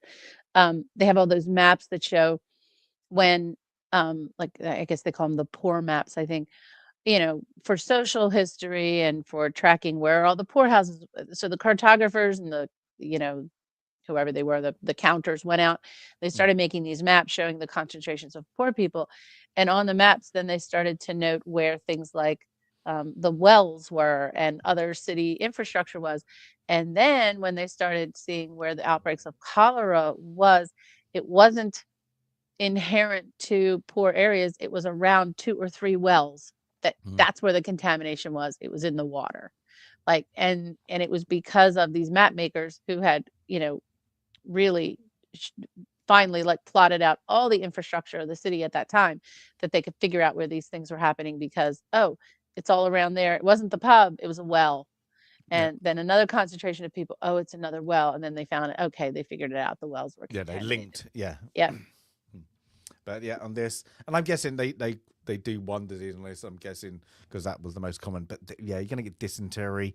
You literally everybody's going down like Yeah. like your flies. And the bit of brutality in this, they just kind of leave them. They like leave that. you. It What are just, you gonna do? There's yeah, I'm nothing we just can gonna do for you. go. So yeah, this is a bit of again the stupidity of but again it's Nightingale and other people later after this war is going, oh, you know what? We need, like, they didn't have like you got to be like how mad we think about it today, not to have a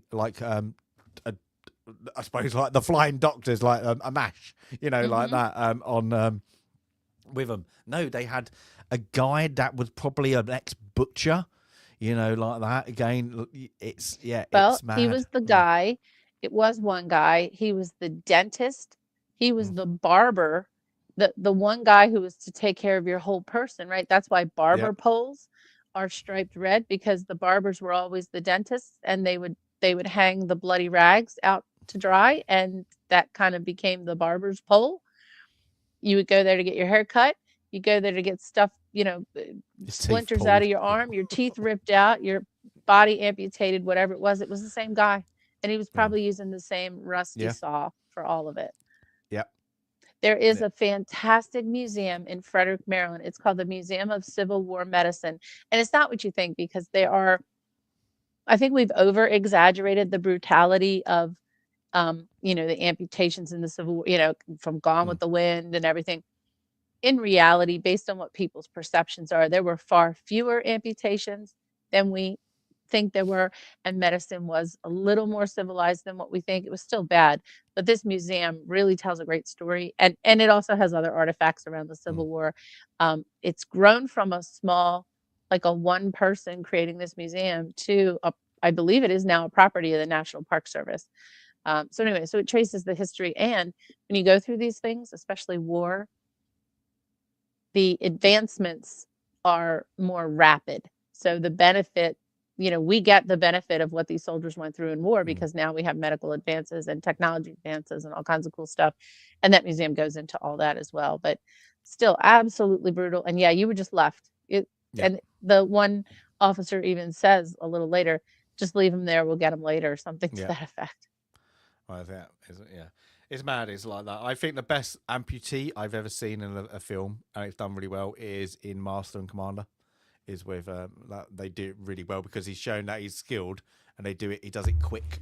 And he's like, 'cause he's skilled. He can do it quick. And he's if you're skilled, you can get an arm off quite quick. If you're just hacking at it, like that, like at least in that they give him some opium, don't they, or something? Yeah, Or there's another film that does one too. Oh gosh, now I'm trying to think what it is. But it's and it gets, obviously it's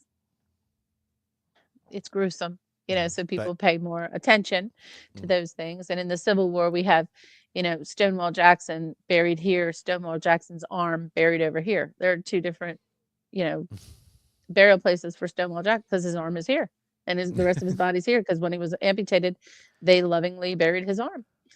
Then he died a few days later anyway. So. But yeah, we get the thing on this again. I'm guessing this is supposed to show they don't know what diseases do, because Nolan gives this guy the water, and then he's like, he goes to take the drink. Nope, I'm gonna get rid of it. So yeah, he's nice. But the guy drops, and again, it's just showing the brutality. But they get to their final thing of their first skirmish, I would call it. And they're all again excited, and then we get our first ally, this French guy. I think he did again. Ill, I'm guessing, really bad, and he's the head of the French army. And they diss him for not speaking English and just for being French. I mean, it's like that. But again, the English, but the upper would have spoke French. They would have done so. Yeah, it's things. But we get a little skirmish, and then we kind of get again. It's our first. I suppose it's they're representing this, especially in 1968. Is what you got the Vietnam War is journalists. Well, journalists were still here, showing how unpopular the war was. I'm guessing it was another choice for the director to kind of coincide these two unpopular wars, but I'm going to do an old one where we got a current one still continuing in Vietnam. So yeah, we get this this journalist who's you can't know everything. Come with me. Well, and right here, like the cinematography around these shots. I hopefully it was really purposeful, because right away it begins to tell the story of where the military blunders were made. It wasn't made in the order. The order is the culmination of a lot of military blunders. But the first blunder is, if you're on one side of the valley and you're looking across at your enemy who also has high ground on the other side of the valley, you do not go down into the valley. Like rule number one. And in preparation for this, for this film club, I looked up, what are considered the greatest military blunders of all time? And in the United States Civil War, there are a couple that some may say are more important than this one. But for me, the one that is like the dumbest idea ever is the Battle of the Crater, where a huge explosion, purposely was set off in Petersburg, Virginia. And instead of encircling that crater that was made, the Union Army went down into the crater, only for the enemy to encircle the crater. Now what are you going to do? Like, never go to the low ground. I mean, listen to Ben Kenobi. When you've got the high ground, you've got the high ground. Always keep the high ground. And when I saw this, it immediately made me think, that's the crater they went down into, because especially you don't have walkie-talkies. They don't have radios. They don't have signals right now. Once you're down in that crater, you're not going to see what you saw from the top of the valley. So you're going to be disoriented, which I think they displayed it very well. Even for those of us who don't know the background and the history, you could right away start to see, this isn't smart. Like, this is just not smart. Plus, if I had seen all the enemy across the valley at me lined up that way, I think I'd immediately think I might be outgunned already. So let me turn around and didn't look smart from this point forward. Because you're one, they now know all your numbers, all your alignments, and they know which way direction you're coming in. You got to retreat to get a firm position and wait. And that's the see, like you have these ones where, these army types are just waiting, and one of them gets bored. We're making our advance now, and it's like Agincourt. We're wait. They're on the list as well, So you've got the miscalculation of what a longbow could do. Mm. And that, again, outnumbered, out armored. The British have, the French have, fully clad knights on horses. But they don't understand the range of the long bow, and it took them out before they needed to. They were ready for close warfare, hand to hand, sword to sword. And the British started wiping them out, and then when they did charge down, the British had enough time to put up spikes, and the horses were being impaled on spikes. So it's you know, sometimes when you wonder, it's like, is that really a blunder, though, on the part of the French, or is it just superiority on the part of Henry V and what he had done, right? So maybe you wouldn't call it a big blunder. Here, this is a blunder. This is not superiority of the Russians. The Russians were just doing what any normal army would do. There was nothing exceedingly, brave or smart about them. This was a true blunder, where I think Agincourt was just bad luck on the part of the French. And really great execution on the part of Henry V. But we get going things, and we get this French dude. He kind of things, but we get our first little skirmish. Again, it's don't wait, just attack. They're here, and it's like that, and we're going in. But lucky enough, I'm guessing you're going to call it as kind of a score draw, really, because the British advance the numbers, but the Russians kind of we got a high ground, but we can retreat anyway. We can get a better grounding point later. So and we can grab your guns too. Yeah. Well, that's later, isn't it? But we get our French dude. I love that, and he's gone. And he's smelling salts. No, he's gone. And he's like that. Yes, he was bloody ill, but the Brits just by sheer number, really, just make the force them back. It's probably the losses on both sides. It's probably the British lost more than the French, but we get back to that. We get the bodies. They're recovering, and we get again the wife. Is back to have a moment later. But we get the dead. Got a couple of bad empowerments, and we get the drummer boys showing their nicking all the gear, boots and all. One pretends to be dead, not dead. Nolan gets I'm guessing this is his first kill. Shoots one of the Russians in the back. And with his really cocky shot over his arm. Oh, God, that was... It's best. Yeah. Draw it out. One shot, Nolan. Yeah. But it's now their realization we're in war. It's not all dream votes, but then we get, what is Carissa doing? We get now, I'm guessing she's supposed to be pregnant just by the dress. Yeah, she is, because she told told Nolan before he left, and it's Williams, but he's really happy for her. Blah, blah, blah, blah, blah. And yes, he does. Yes. Yeah. But we get a letter from the Times where they got their first victory, and then we get back into So in the Times, they've said this what we just seen, this little run up the hill.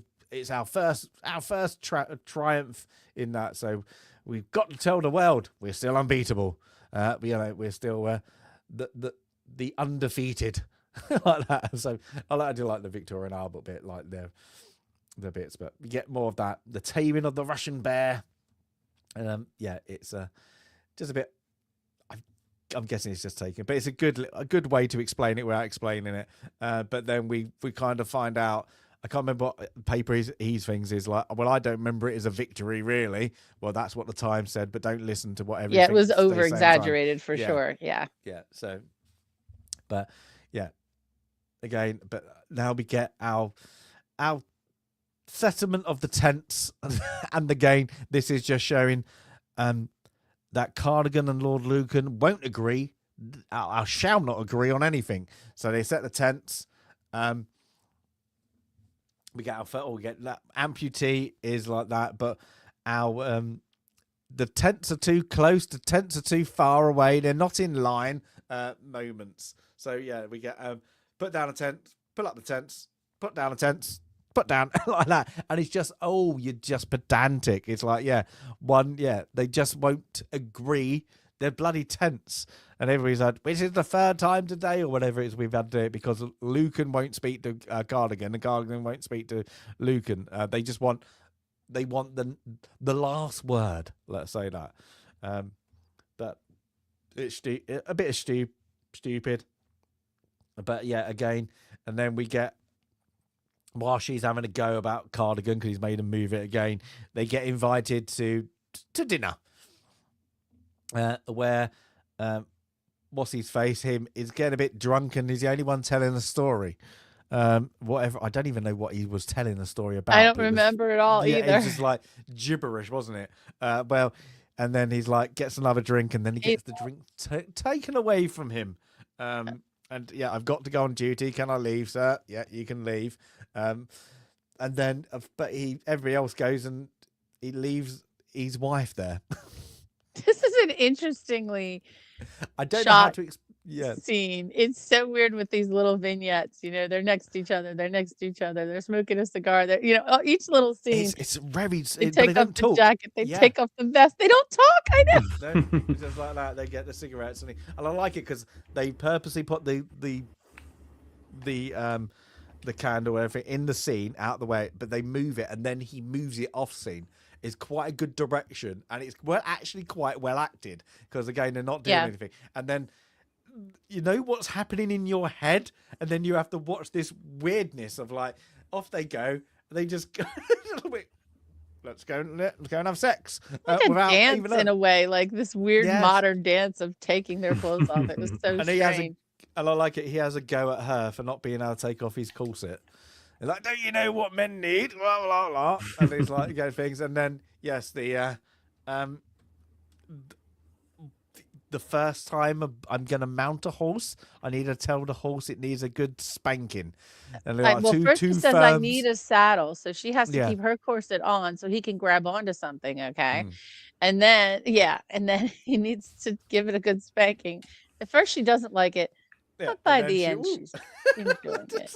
So weird. It's such a weird thing. I like. It's weird. It's such a weird scene. I'm like, but I kind of enjoyed it because it was so weird, but well done.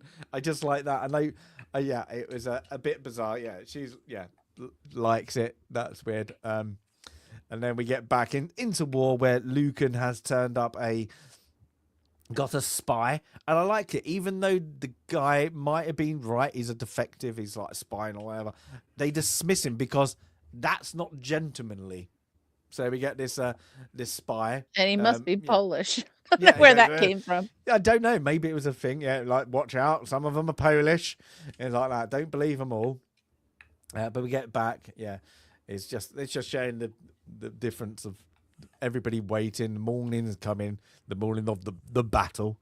So we just get everybody going up. We get Nolan getting woken up by his Batman. Everybody's ready, and I like this because now we get again to show the stupidity or the somebody who shouldn't be in charge is he's losing it. He's losing it. He wakes up, he looks out the window and sees the French coming. And he wakes up. They're the enemy. There he goes. He's like, the French are surrounding us. No, they're allies now. Yeah, and he's like, he sits down and he's just, again, he talks a bit of gibberish. You're like, he's a little out of it. He's literally, and then we get our planes of the battle. Everybody's things. I do like this. Him a bit fat, overweight. Cardigan is. He can't get into his breeches, so they have to literally hoist him into it to get the thing. But again, they're on the march. It's again, I do like this. Just in war, you get your little boiled egg, literally whilst you're waiting. But yeah, it's Nolan again. He's a runner and he's peed off like that. We get our first little skirmish. I don't know what these are called, but the box things. I can't remember what they're called. But they got the guns into them. It's like some kind of mound. We would call them like the mounds, like in some of our battles, like around, I think Malvern Hill and some of those Cold Harbor maybe had those mounds, earthworks. So, earthworks. Yeah. So the spy was telling the truth about the battle, what they were going to do in the morning. They take the British guns. So like that, and a lot of horses, like I say, like that. So Did you do the poll? Yeah, the poll's there. The poll's there. We go for the poll at the end. Oh, at the end. So Okay. The poll, yeah, I did under the poll at the end. So we get in a minute. Well, yeah, I'll do it at the end. At the end, and then we get again. I forgot. I always forget the guy on the left name, but he's a bit absurd. He's like a bit loud, and he has to come with me. Don't want to be too noisy. And then we get the don't move, but we get the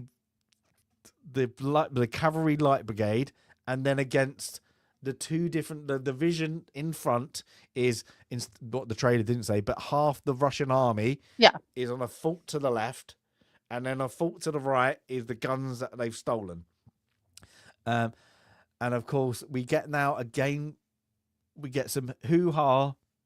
Really, the argument is again with Lucan and Redor is like, we've got to take our guns back. Here's a message, and the message is incorrectly done because I'm guessing he's gone a bit mad or a bit losing it. That he says the infantry are with you as well.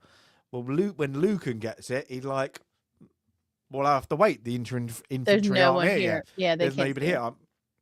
So he's like, well, I'm not advancing until I get clarification. Where, of course, the Russians are nicely taking the British artillery and getting them into position like that. So they're of course things. So we finally get Nolan going a bit argumentative. And I like his things. He's a good soldier, but we don't want too many of his types. Yeah. Because, he's got a bit of intelligence and he might get people murdered. Like that. But again, we get more orders. Again, Lucan and our Cardigan are there. Well, we don't know. I haven't got the orders yet. Until I get direct orders, I'm not going anywhere. So they're just sitting there like little plebs, not doing anything, where the Russians are now going, great, I can see where you are, and I'm going to get pure advantage on you. They can see them, but but where this unit is, they're in a place where, number one, they're down in a valley. Number two, they can't tell the fork in the it's not even in the road, but the fork in the valley where the guns are sort of on one side, the whole Russian army's on the other. And I got to think, like, it's disorienting to go from the top to here. And I think that's part of the reason why ultimately Nolan even confuses them and sends them in the wrong direction, because you can't see from down there. That's why don't go down in the valley. Yeah, because he just points. Keep the high ground. Like, keep the high ground. Where are the guns? There are your guns, sir. Yeah. It's like that. So finally, he gives Nolan the permissions to go like that, and great horsemanship going down again. Truly. Going down a cliff there. So yeah, he gets it there. But off he goes. Everybody's getting excited. Oh, we're gonna send the light brigade in. Oh, that's lovely. Nobody gets there, and he's this time the orders are more direct, is to get the guns back, and he's like, well, I can't see them, and he's like, there they are, but he just kind of really shiftily goes that direction. They're there, somewhere there. Okay, Cardigan, off you pop then. And he's like, well, okay then, let's get the light brigade. And everybody's happy. Everybody's watching them going, and it's literally everybody's smiling until they realise, oh, they're going down the wrong way, and it's really Nolan who realises they need to go that one bit to the right. You're right. We're right. Yeah. And he charges them until bang, a shot from somewhere gets him. And if you never watched the movie, the main guy, really, except for is Edward as Trevor Howard's movie, he's dead. Literally, main guy dead. He's dead. Yep. Mm-hmm. Oh, okay. And it's just like, okay, that happened. So nobody cares, of course, and they're just off. And I like that because they're just watching, and now you're on a radio. Stop! What are you doing? Exactly. We can't do anything. We just have to watch them take on half the Russian army with this thing. And they've even said what you don't do with the cavalry is attack its artillery head on.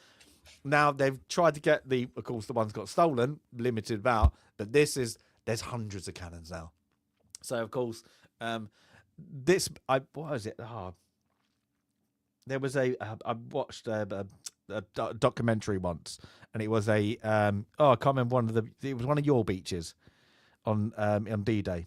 Omaha. But they split it into sections. I can't remember what it was, but there was and he was 19 at the time, and he was a German machine gunnist. And what happened is these Americans got up, but they're capsized, their thing. So he just opened up, but they all got stuck. And he said he just had to, he was reeling it off, and then just closed his eyes because he said he just couldn't watch like that. And I'm guessing this is with some of the Russians here. Oh, this is easy. Literally just pinpoint, what are they doing? Like that. Take the artillery, we've got the high ground, and they're coming at us with, what are they doing? It must have been it's not courage, it's just the stupidity of like that, and they're just going on. But now we get the kind of the charge. So we kind of get the charge of the light brigade at the Russian army. And of course, we just get really good. I think this is quite good. I bet this looked really good in 1968 on the cinema. Just this, what is going on moment. For today's standards, slightly different, but 1968. But I think it's quite well done. Some of them get into charged, and now they skirmish gun. I'm guessing they can't see it, what's going on, except for they kind of, oh, damn, we buggered up here until who's coming back? That's your light brigade. And all having their nice little teas, but everybody's coming back, and you've lost them. There's hardly any of them left, and who's dead, wounded, or brutally, massacred in this stupidity of charge, where wrong orders, wrong positioning, bit of arrogance, and stupidity of the toughs of a British establishment got hundreds and hundreds of people kind of not killed, but kind of murdered by their officers. And then the end of the movie isn't very nice. It's a bloody argument. So the argument is, well, I didn't do it. You must have done it. You did it. Well, I got the orders. Well, whose orders? And it even gets to the point when they get to they're all coming back. Is the guy, because he's lost an arm, he blames the guy who William is okay like that, but things. But it's not my hand.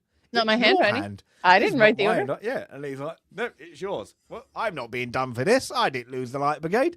And it's literally everybody, and then it just ends. It ends of this argument of well, somebody's got to take the blame, and I ain't gonna bloody take the blame. You did it. No, I didn't. You did it. No, but leave on the horse shot, guys. There we go. How many horses were killed or injured making the movie? 33%, 25, 50, 17, none at 75, and 50% over 100. What do you think, guys? Ooh, I was sad to see. I was hoping it would be zero. Yeah.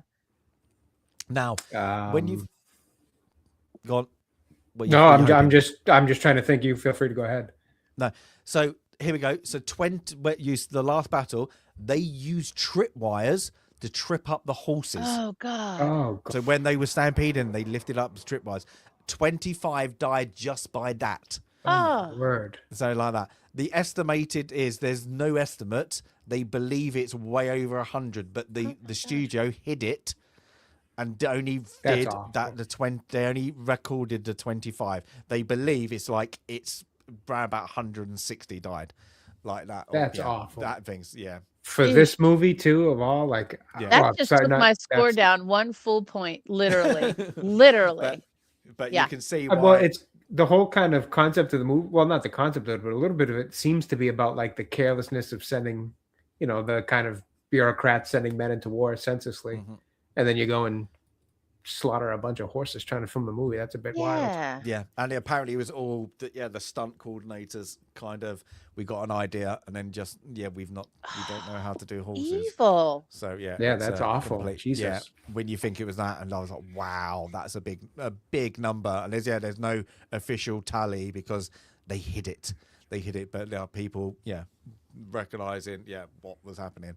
But Like they use thousands of horses. They must have, like some of them shots, like where you have the Russians coming down. That is a full blown kind of army in its case, like For real. coming down. Yeah, but yeah, some of the horsemen, like the horse riding or whatever you call it, like the controls, but like that's got to take.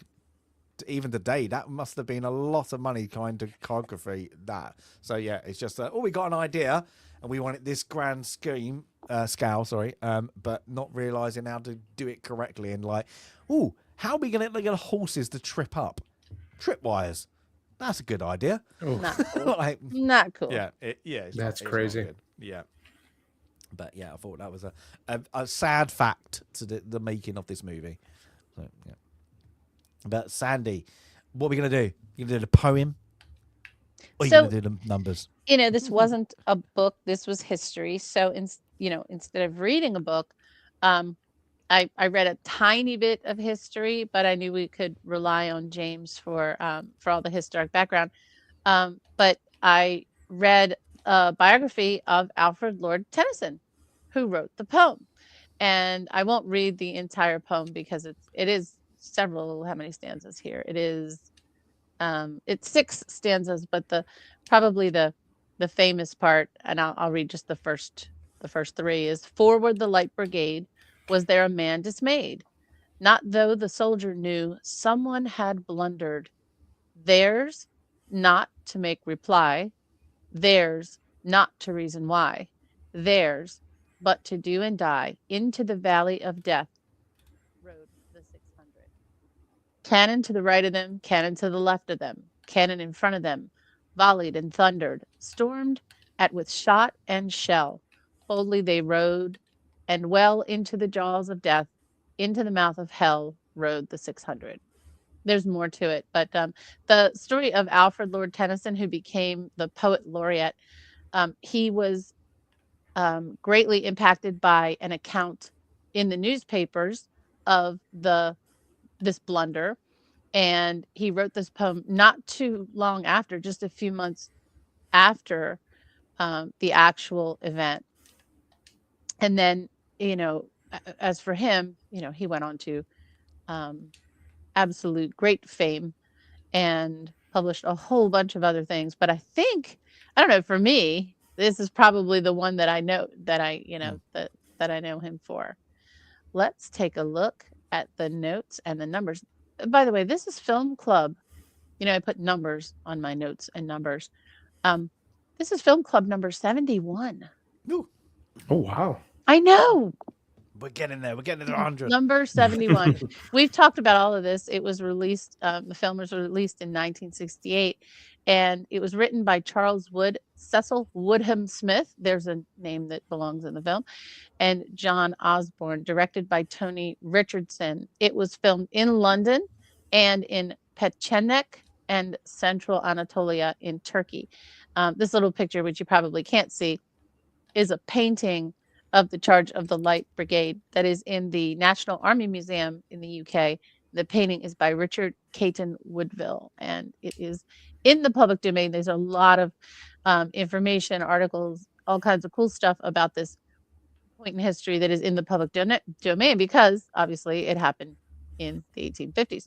So we are free from copyright situation for a lot of the contemporary artwork and poems and songs and all kinds of works of art that came out of this blunder. Now, as for the numbers, one may call this film a blunder.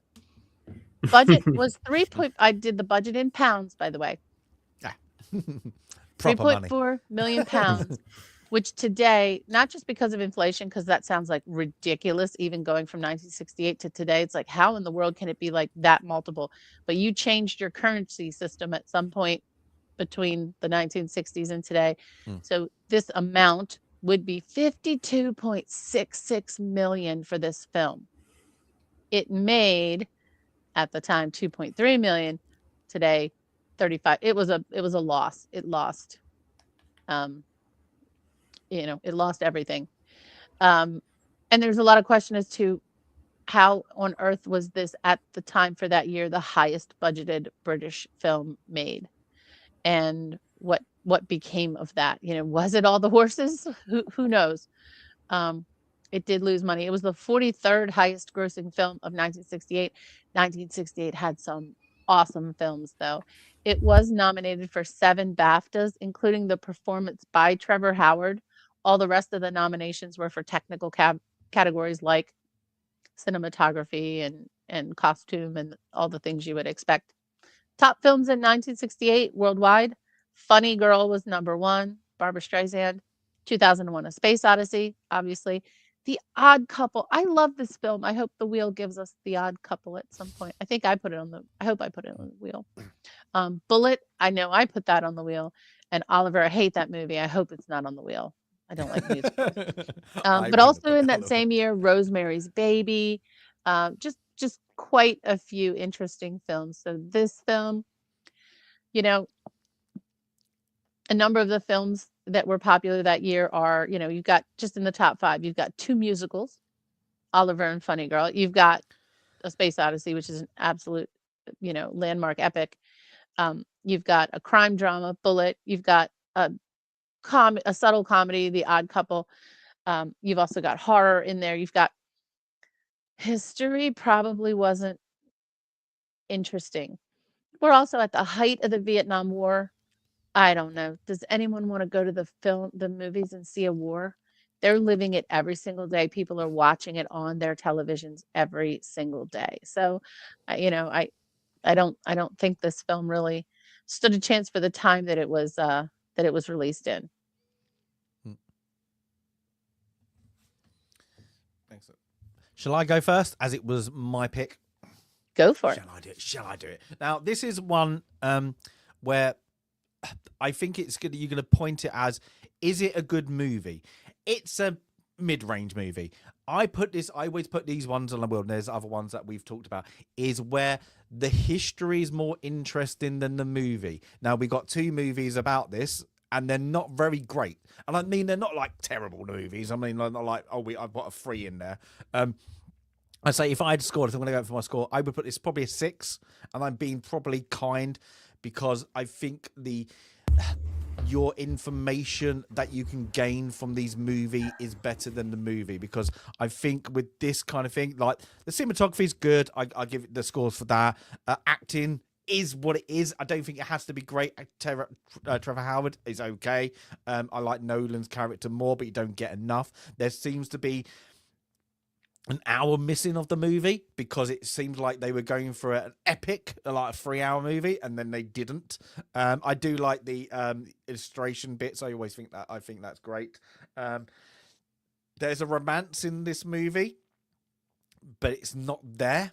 And is it needed? I don't think it is. But I think it's one of those ones where the Charge of the Light Brigade is known, and everybody's heard mostly the poem, but they don't know about a war that was behind it. And I think when these movies do come out, I think it highlights not just a war, but any historic point in time that shouldn't be forgotten. And hopefully, if you watch it or you don't know about it, you would go, I'd like to know a bit more about the Crimea War, or what that period of time was. So I'm not just stating this movie, but I think it helps that for other movies like that, where the director or the producers took a punt on a very unpopular war, at the time as well.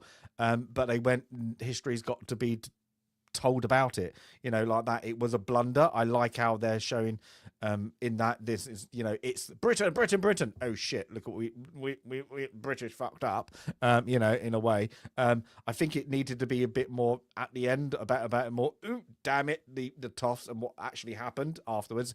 And I think the movie doesn't explain the history enough. I think it skirts over it, that they think people at the time might have known about it, but now I think it needs to be there to hopefully people will go and have a look about it, because I think the aftermath of the Crimean War influenced so much about not modern warfare, but how you got doctors out of it. You got actually qualified doctors. So that it's one of those ones that I put on the wheel, because I'm hoping that people will go, you know what, history shouldn't be forgotten, things like that. So yeah, it's a loose 6 out of 10, and I mean loose. It's clipping it. And I mean, it could hit into a 5 easily, but I'm going to hit a 6 because I think it's a movie that you'll go back to and you'll have it on in the background, but you don't really need to watch it. I don't think it's one of those. I think it would have been grand at the cinema with the whole season. Well, I think the effects they tried to do with all the smoke and all the cannons, on the big screen, it would be great. I think the lack of this is not having that kind of epic soundtrack. It needed that classical, really hard hitting. I think what the music it does is just a bit. It's 1960s doing it, unfortunately. This could be a great epic, but then you've got the tragedy at the end. And I think when you have Nolan die, it's shocking, but you're like, oh, because is he the main character? Is he the main character? Well, he should be, and it just needed to be a bit more tragic, the ending. So when they all do come back, and even when they go back to Luke and, oh, we're going to give another shot, there's too much hurrah. It should be, oh no, we've just lost the renowned Light Brigade because somebody just couldn't get their orders correct, and they made it strategic blunder. So I think that is it. I would, I put it in there. It's one for history. History buffs. So I do apologize, Jay, if you're not really into a history buff movie, but I think it's one like that. So yeah, when it came up, I was like, oh, it's going to be one of those ones. But that's my thoughts on it. So yes. Next. Fair enough. Well said. I'll go, I guess, since you just kind of led into my perspective there a bit. So for me, I do honestly enjoy history movies. I wouldn't be able to classify myself as a history buff because I just don't know enough about it. And that's something I'm always looking to try to make a correction to and learn more about it. And I think one of the things this movie does, well, is it did make me want to find out more about this because I had never learned about this in school. I'd never really heard about it, to be honest with you. So I think, in that sense alone, it definitely did enough to do that. Just unfortunately, like in terms of the movie itself, it didn't really work for me or connect with me. I found it to just be a bit of a long watch, even for just the 2-hour runtime that it is. And partially, I think it's because I almost wish it was a movie more based on the entire war, like the entirety of the war, getting the perspective of England for the majority, but also getting a little bit of perspective of the other side, just to kind of know what exactly is going on. I guess I shouldn't say I wanted that from this movie. I think what I should say is a movie about this war, I would like to do a bit of that because I just know so little about it and because it sounds a little bit confusing in terms of what it actually was. And this movie kind of, I think, like you said, leans into people of the time when it was made probably knowing more about this or having been, obviously it's not like it was close to in timing, but just in the sense of maybe back then it was taught more in schools, especially over in England. I don't know how much you said they focus on it now, but it just feels like something that it was made at a time when people knew more about this, or it was more of a relevant topic that people are at least taught more often, that you can say, oh yeah, I remember learning about this in school. That's enough knowledge to be able to know what's going on in this movie. So for me, I just felt really lost. I felt lost in terms of the political and war side of what exactly was going on with this battle. The characters I just found myself not liking any of them. Even the Nolan character, I thought was fine for a while. But then there are the points where you guys both pointed to it, where he's kind of just being a little bit too much of the kid in the classroom who wants to stand up to the teacher type of thing with his superiors, where it's kind of like, okay, I don't disagree that guy's being an asshole, but like you still have to respect the chain of command, given that what profession you're in. So there are times where he kind of comes off a little bit where it's like, dude, just say like, just take it and move on. Like, stop fighting back on everything. Take it, move on. And then give me a better example later where like this kind of comes back to bite that guy in the ass for being a jerk to you type of thing. So that happens. And then the big issue for me with his character, and it's honestly the whole love portion of the movie, that little love triangle. I don't think you needed it. I don't think that they added it, that they had a good payoff with it. You just see Clarissa kind of hop around with the newspaper, and then you never hear from her or any of it again when they think they won that battle. And it just felt so unnecessary. And all it did was make me dislike the character because, again, if you want to have a love interest or even a love triangle, it's kind of inherently makes you hate the people in it when it's something like that's your guy, that's your best friend's wife, dude. Like that's not cool. Like it's not a thing where it's like, oh, love will find its way. She's in a marriage she shouldn't be in. That guy's a jerk. Like sometimes you can buy those stories of love triangles and affairs and all that and be like, oh, well, love found a way. Like that's nice. The two that should have been together found it. This just seems like lust, and it just seems like she has the hots for him, he has the hots for her, but she's married to his best friend, and neither one of them have the decency to not go into that. So I thought the love story, honestly, not only did it not add to the movie, it just made me dislike the character, especially the main character, because I just can't ever picture doing that to my best friend. And it kind of tells me a little bit about what your character is. So I know he's meant to be kind of, I don't know if I want to say heroic, but kind of the guy who's willing to stand up for what he believes in type of thing.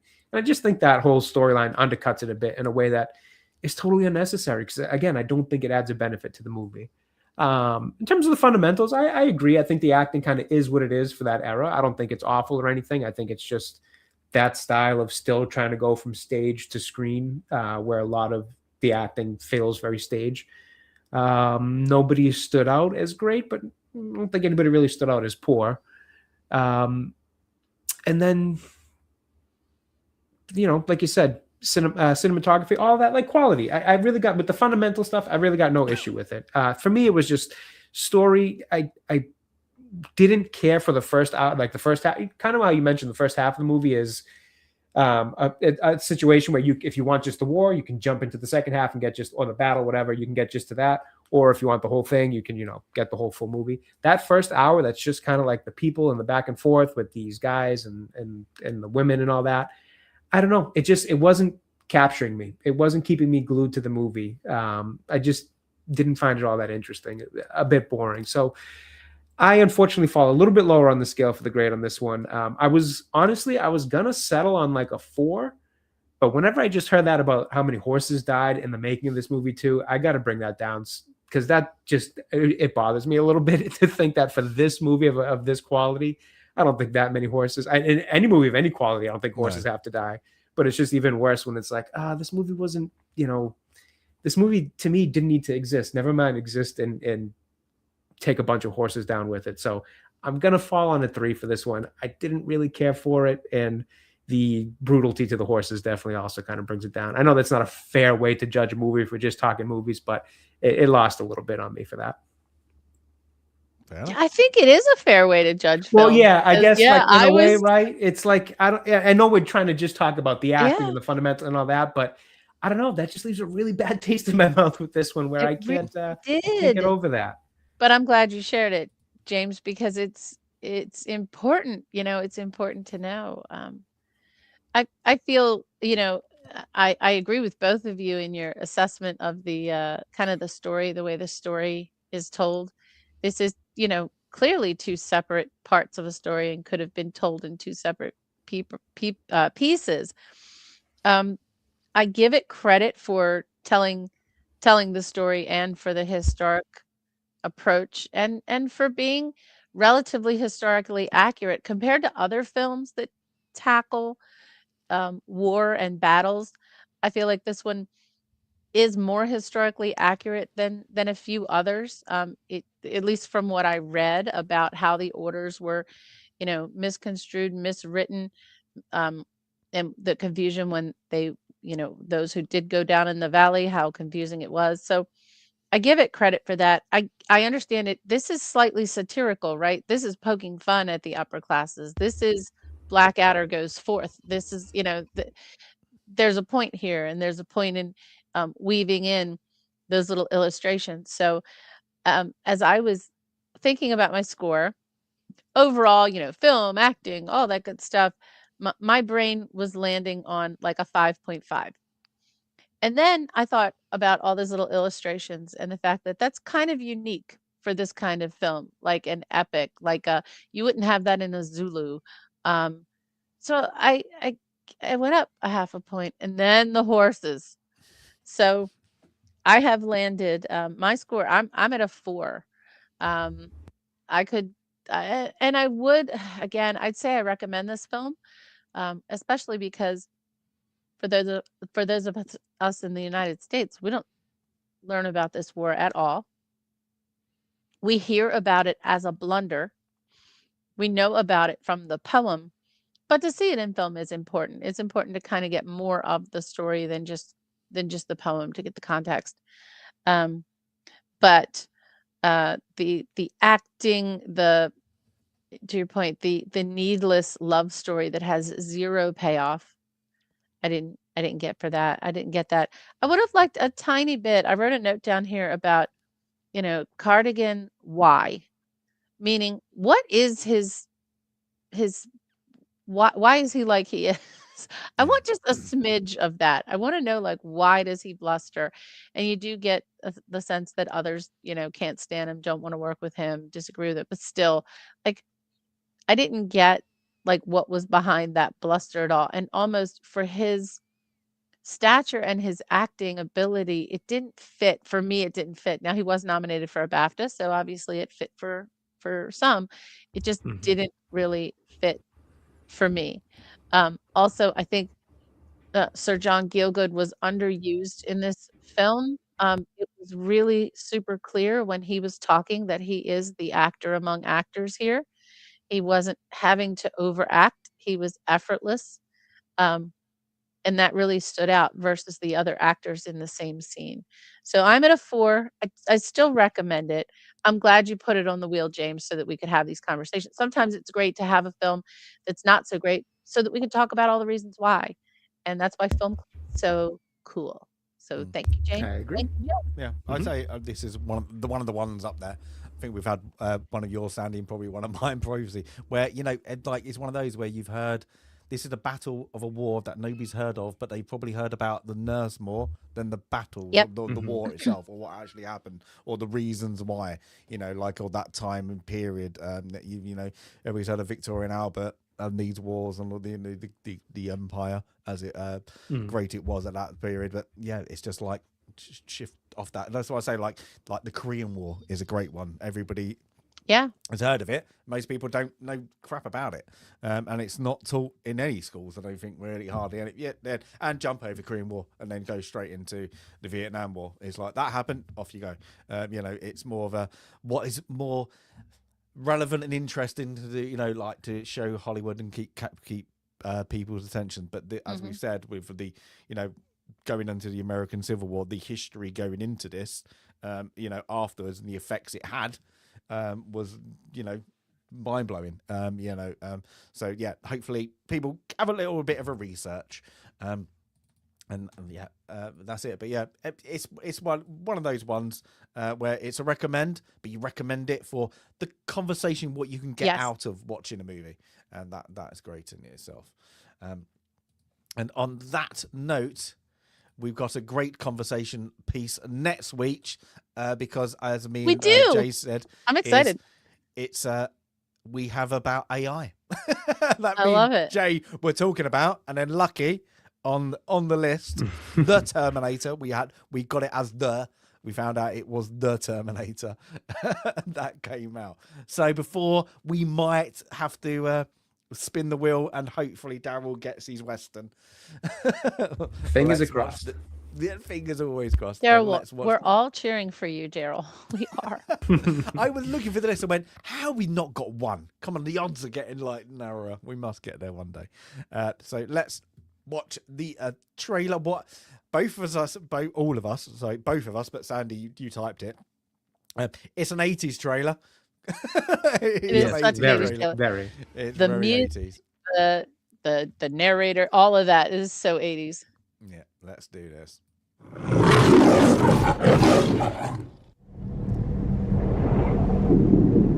In the 21st century, a weapon will be invented like no other.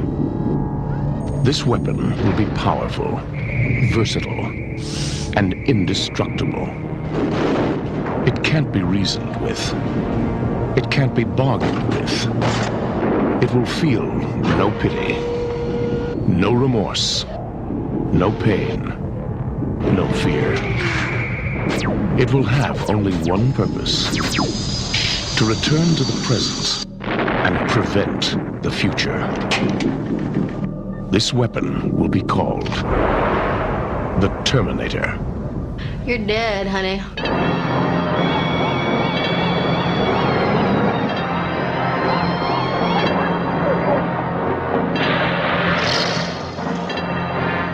What day is it? The date? 12th May, Thursday. What year?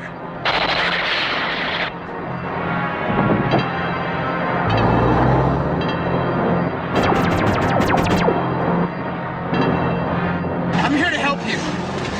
I'm Reese, DN 38416, assigned to protect you. You've been targeted for termination.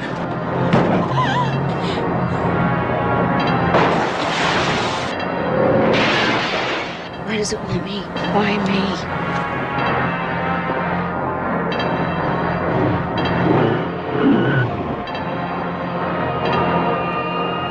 Arnold Schwarzenegger is the Terminator. Your future is in its hands. Classic. Just to let everybody know, I know what Jay looks like, and Linda Hamilton's hair is exactly the same as what he's got on right now. Yeah. It's just going a little bit more gray. That's all. Yeah, that's it. I didn't notice the first time the gunshot sounds. My word, those are the most 80s gunshot sound effects I've ever heard. Daryl, like the bad laser. Yep. Oh, Yeah, Daryl noticed it too. That trailer wouldn't have made me go and watch it. I bet you this was 100%. word of Yeah, mouth. that couldn't have been 100% the this is original word of mouth. trailer, If they'd right? gone, Couldn't have I been. wanted to watch this B movie called The Terminator. It's really good. There's no like off that trailer you would gone. That's interesting to me. That really is a terrible trailer. Like I do, it's so bad when you get how is a good movie made that like that because it does it looks like a really bad like John Carpenter like really bad B movie. It does, but yeah, We should review trailers. We should just have a trailer review show. Oh my god! Trailer Well, Club. we see the ones that are bad. Well, I Trailer know Club. Jay didn't like it, but the Princess Bride trailer was awful. That's a terrible trailer. Yeah, that was rough. Yeah, maybe It's weird though. That kind of felt a little bit like that. I mean, maybe this was just like a That 80s thing. post theatrical cut type of trailer they used to do in the 80s, where they tell you a little bit more about the movie or something. Because those trailers both kind of feel similar in the way they're structured. To be honest with you, now that I think of it, I don't know if they were like after the theatrical cut, maybe for home release or something, or maybe at least just off after the initial trailer that was like more of the hype trailer. This was kind of like tell people about it a bit more one. I don't know. I get like rushed out though. Look at Star Wars. The first Star Wars trailer is absolutely diabolical. Is it? Yeah, It's I like, don't know that I've even never seen it. Oh, it's literally just the Star Wars, and it comes out, and it's really, really bad. And it's like the voiceover. If anybody goes and sees it, the original Star Wars one, I have it on one of my clips as well, on my TikTok one channel. But it's so bad. You're like, oh, that's it. And like, there's bits in it where you can tell they hadn't done the sound effects yet correctly, and it's just like they hit the wall and they hit the wall. Like that. It's just like, oh, that's really, really bad. Like it's like got that echoey feel, and like this, it seems like the post production. I can't remember the lasers being and the gunshots being that bad, so maybe they re-digitalized it on the one versions I have seen. But it was strange that we did this on the wheel. I got in home, turned on the TV. And it was Was it on? Oh, wow. I was like literally on main screen TV. I was like, that's weird. It weren't even on like one of the movie channels. Cool. But that's it. But I'm just going to put this out there. Before I came to set up the stream today, the Magnificent Seven was on TV. It might be a sign. It might be a sign, Daryl. This could be the week. That was it. And it was the original, not the Denzel Washington one. Oh yeah, no, the original. Awesome. Yeah, so maybe it might be a sign. Daryl's like twisting all the fingers. I don't mind anything this week. I don't have a preference. Does anybody? You know what? I haven't seen that. I'm all in on westerns for Daryl. We need Me all too. the good vibes we can get for it. I don't know. Justice it's for be Daryl. It's going to be a rom-com. All right, here we go. For a western. Ugh. There we go. 5, 4, 3, 2, 1. Let's go. This is it, Daryl. I can feel it. This is it. Oh, Is it a western? Nope. Nope, not quite. Well, it's West Coast. Couldn't be less of a Western. It's West Coast. Yeah, true. It is West Coast. There we go. got Yes, we got a West Coast. Who put this on? Who put this on? I don't know. I like. You know what? I've always liked haven't- it, so I could see myself having put it on. I haven't watched the Foley F yet. Has anybody watched that one? Yeah, I did a review of it when it came out last year. Okay. It wasn't bad. Okay. It was It's Netflix, isn't it? it was about as it was about as much as you could expect from a 30-year-old, follow-up movie. Yeah, you put it on the wheel. Yeah. Did I? Okay, that makes sense. But It was we all probably gave it because a I top probably made the rating. list around that time. Because when I watched Axel F, I'd rewatched all of them again. So that would make sense. It was fine. Okay, it was I nothing think special, but it was all right. This is a first. Terminator, 1984. Beverly Hills Cop, 1984. 1984. Oh, no kidding. There you go. Just looked up. I was like, 1984. Cool. There you go. Oh, That actually, Well, the this only will thing be I a can fun see one. now is Eddie Murphy's smile. Like, yeah, in that laugh. okay, let's see if I can get good. And for the third week in a row, not a book. Yay. Not Yeah, a there you book. go. Yeah, but I'm you're gonna so get one busy. bad. You'll be like, oh no. Yeah, Not that one. No, it's going to be something long. It's so busy at work that this is okay. And there's some books I want to read for myself.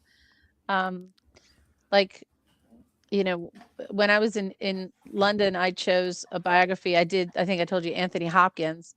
And while we weren't doing an Anthony Hopkins film, it just kind of gave an insight. By the way, John Gielgud is in the book too. So it was good to just read one of those. So I think I want to do another memoir. Maybe if there's an Eddie Murphy memoir, I'll go for it. I'll do that. He has a new documentary on Netflix I've actually been meaning to watch. Ooh, okay. Maybe we'll do I that. think it's like within the past couple months. All right. Mhm. Let's see if we get hit. The funny thing is, I've won every time I get hit by copyright for trailers. I've won every single one on the appeal. Because With this music, you're gonna get it. For What's this his one. name? Wait, stop. Who is it? Oh my God. Who's the guy who did the music? Dude, I it's called can't Axel remember. F, but my dad did have the single. I remember it. Axel F song. I remember having little 45s I could play when I was little. Harold Faltermeyer. Yep, Harold Faltermeyer. And then when I could read, Yeah, I I could wouldn't have got read. it. Yeah, I could read on the little 45s. all right. We had that one. Well, here too. we go. We have a copyright strike coming up. Yeah, it's Yeah, coming. sure It's do. coming. No, that's Neutron Dance. There's the Pointer Sisters. Eddie And that Murphy one too. is a Detroit cop See, 80s. on vacation in Beverly Hills. I just got off the phone with an Inspector Todd in Detroit. He says if you're out here investigating the Tandino murder, you needn't bother coming back.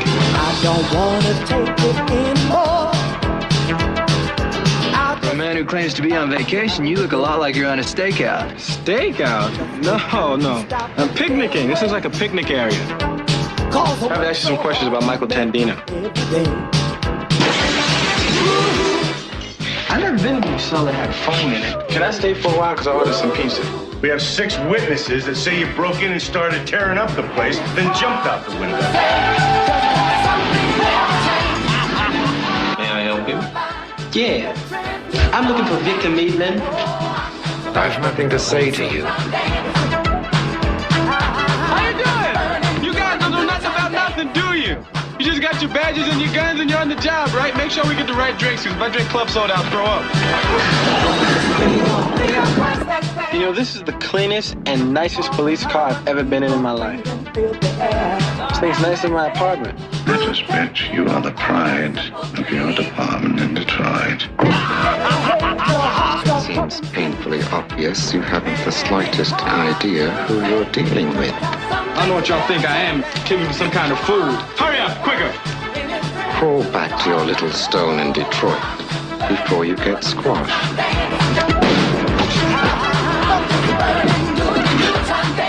Don't move!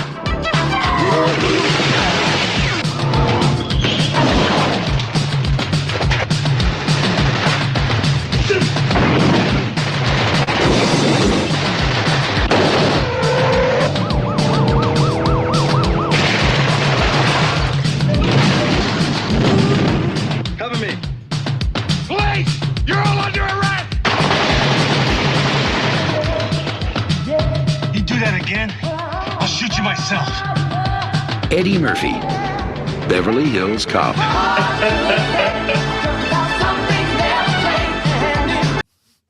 That was a good trailer. That is a really good trailer. I'm smiling ear to ear over here. I love that movie. That was And you great. know what? Is this our first car counting film where we count how many cars get destroyed? Like the Blues Brothers is 145. I think it's our first car counting film. How many cars were destroyed in the filming? Sadly, though, we're coming off of horses being destroyed. Sad. Yeah, at least it's inanimate Corvettes objects. or something I think we can live with. Yeah. Oh, that's a good one. That'll be fun. So I wonder if we're gonna get can we get 3 in a row 1984s? There we go. That'd be pretty. 1984. It's funny too because we do have such a wide selection of eras too. That's kind of crazy to get 2 direct years in a row. I don't. You know do we actually have 1984 on there? I don't think so. Let me see. The book's better. Yeah. Oh, 100%. I don't think so because I don't think we have any numbers. I mean, 2001: A Space Odyssey, 20,000 Leagues Under Sea. So no, we don't. So other films from the year 1984. Stand by for sorting. All right. Are we ready? Amadeus. Yes. Beverly Hills Cop. Cotton Club. That's classic. I put that on there. Footloose. Ghostbusters, which we've already done. So we've done there's another 1984 that we've done. Police Academy. The Terminator. The Karate Kid. And this is I haven't Spinal watched that Tap. in ages. That'd be a good one. And this is Spinal Tap. Okay, Dang, so what a good year for film. That is a good year, and I think we've been kind as well. That's it. But we had that, didn't we? I think on a couple of them, we were like, the year was epic. You could have picked on the film club the first the top 10, and everything was good. That's so it. Let me and our first Eddie Murphy, 100% our first Eddie Murphy. Oh my God, Eddie Murphy. Yeah, I believe so, right? I'm trying to think if there's anything animated. He maybe did a voice. Like I know we didn't do Shrek African American lead. I want to say. We haven't done any of my Denzel movies yet, right? I don't think so. We've not had a Denzel. Could be. I'd have to look. Allow me to remind everyone of the amazing soundtrack. So we heard I thought you were going to sing it then. I really thought you were going to start but wait. My voice is back this week. I was going to sing. Are you ready? That was Neutron Dance by the Pointer Sisters. The Heat Is On by Glenn Frey. The Heat Is On. That's awesome. I Got a New Attitude by Patti LaBelle. Obviously, Axel F by Harold Faltermeyer. There are some great songs on this. Again, this is the 80s. Okay, maybe it's because this was I was a little kid and my dad had, a hi-fi stereo, had a stereo, and he would, go to the record shop and he had the fold-out album from Saturday Night Fever. He had the fold-out vinyl for Star Wars. He had this. He had it would have been, he would have had Footloose. He would have had what was the other one? It's Footloose. There was two kind of dancey movies. But yeah, he had Back to the Future. We had all of that. We had those soundtracks. And oh my gosh, the 80s. Rocky 2, Rocky 3. We had all the soundtracks. So I'm excited. 80s films are nostalgic for me because I grew up I think I grew up more in the 90s, but the 80s were my dad had a record player and we would listen to these things. That's awesome. I'm guessing nobody had the Terminator soundtrack. Do. Yeah, kids I did. That's it. I don't know. I wouldn't be surprised if my dad had that in his collection. Would not be surprised. I'm guessing people have it as their ringtone now. That would be it. That would be creepy. That would be creepy. Have it when my girlfriend turns. Imagine kid. Only kidding, Jay. Don't hurt me. Don't terminate me. Daryl, what's the one I'm thinking of besides Footloose? Oh, Dirty Dancing. Dirty Dancing soundtrack. Okay. Amazing. That was later 80s though. Jay did say if that ever comes up on the wheel, she'll come on. Dirty Dancing. I don't think it's on our wheel. Is it on our wheel? It better be on our wheel. If it's not, it's way on there. I'm putting it on there. There you go. You never I'm pretty sure it is because I. Oh, what's that? Baby in the corner. Yeah. Never put baby. Never put Baby in the corner. No, it's probably not on here. It's going on now. going on now. There we go. There we go. There we go. Oh, there we go. Sorry, Daryl. We're getting west. Daryl, We went west, but we didn't go. Yeah, Like, we're getting there. We're getting there. We just got Just got to go completely back wrong a era. few years. Yeah. That's it. But we'll get there. I can't believe that'd be. In fairness, that'd though, be number he 70. plays a bit of a cowboy cop in this, so that's kind of something. There we go. Yeah, this is number. That'd be Film Club 73, and we've still not hit a western. There we go. Yeah. There we go. And we've not even had it because we've got even the additional of our western picks. So that'll be, we've literally upped it, and then we've got, you can just pick one. So if we do get Chat's pick before we get a western, I think we might get a western. Yeah, we might have to help Daryl I think out. everybody. I mean that. I think Chat. If it does come, I think you just got to side with whatever Daryl wants. He's like, I really want one. It's just, it's just unlucky. I can't believe it. It's like that. And I was watching, keep on watching westerns like pop up, and I went, just in case, I won't watch it. But never mind. But guys, what you got coming up, Sandy? As you've got your voice back, are you going walking in the snow tomorrow?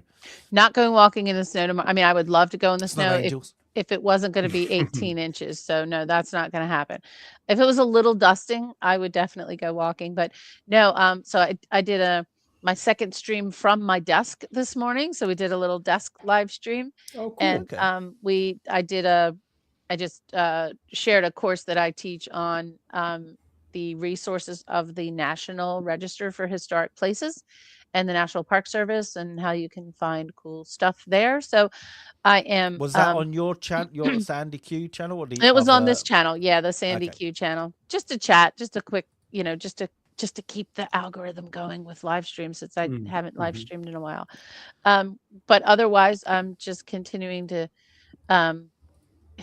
try to work on some edited videos. It's just really, really hard. Even a snowstorm can't give me time, because this is our busiest time at work right now. So life is, thank you, James. I appreciate that. It's just really super busy. And then immediately following the stream, I'm going to go cook like a lot of stuff so we can have food over the next 3 days if we lose power. So I'm just going to go cook like fair crazy. enough. Jay, what do you got going on? Not much. I am kind of also just getting ready to brave the storm that's coming up this weekend for us here in the States. So, or at least this portion of the States. So really not much. God willing, I don't lose power and I can work on some stuff for the channel while I'm kind of snowed in at the house. But if not, just keep an eye out. You'll always see some things on my channel. Oh, I actually recently just did a video this week on a quick little one of kind of talking about the ongoing saga between Power World and Pokemon. So if you have any interest, check that one out.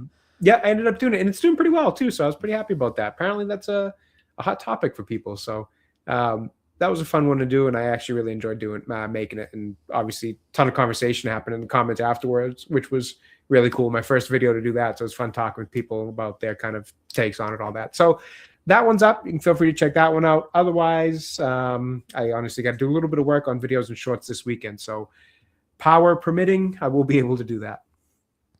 Excellent. Sandy, you forgot one thing that you have been doing.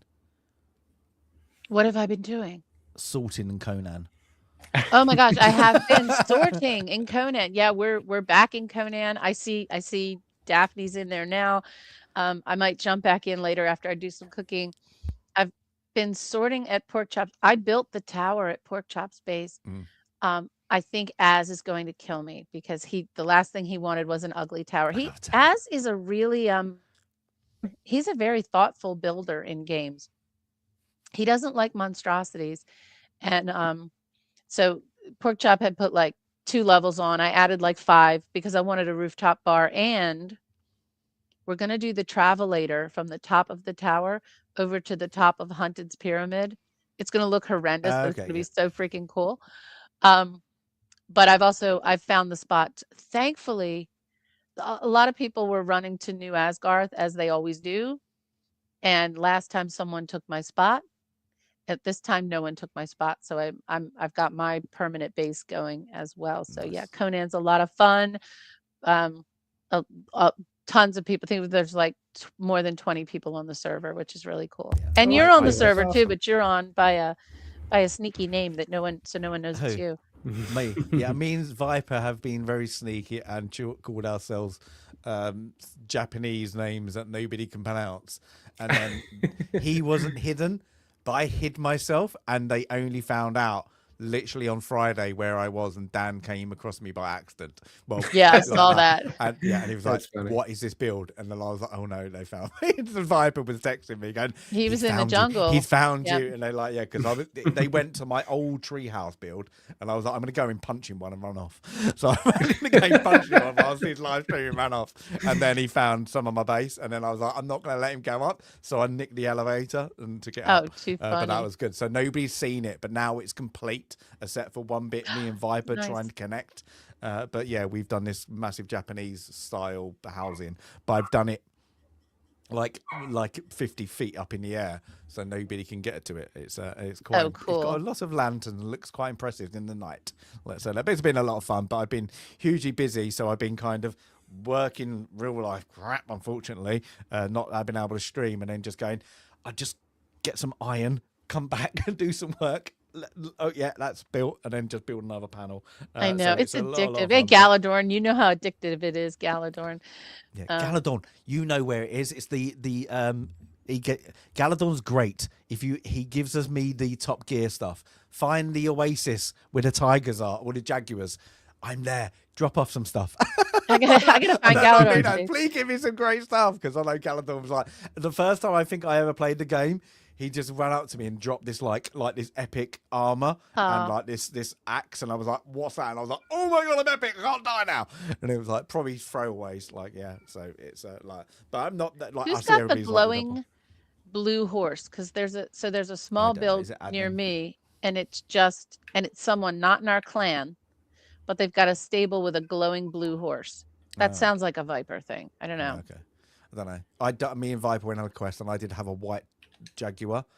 Nobody's ever. I've never seen one, and it got killed, and I'm very disappointed. Oh, I was like, "Oh." oh, he's not addicted. We're addicted. I can stop anytime I want. That's what they all say, right? I know you are, but what am I? think you would like it. Do you like building games? Oh, absolutely. Power World is another one. Like I love that kind of stuff. Absolutely. I used to play Ark back in the day. Is probably one of the best building. It really is. There's so much variety. Once you get in it.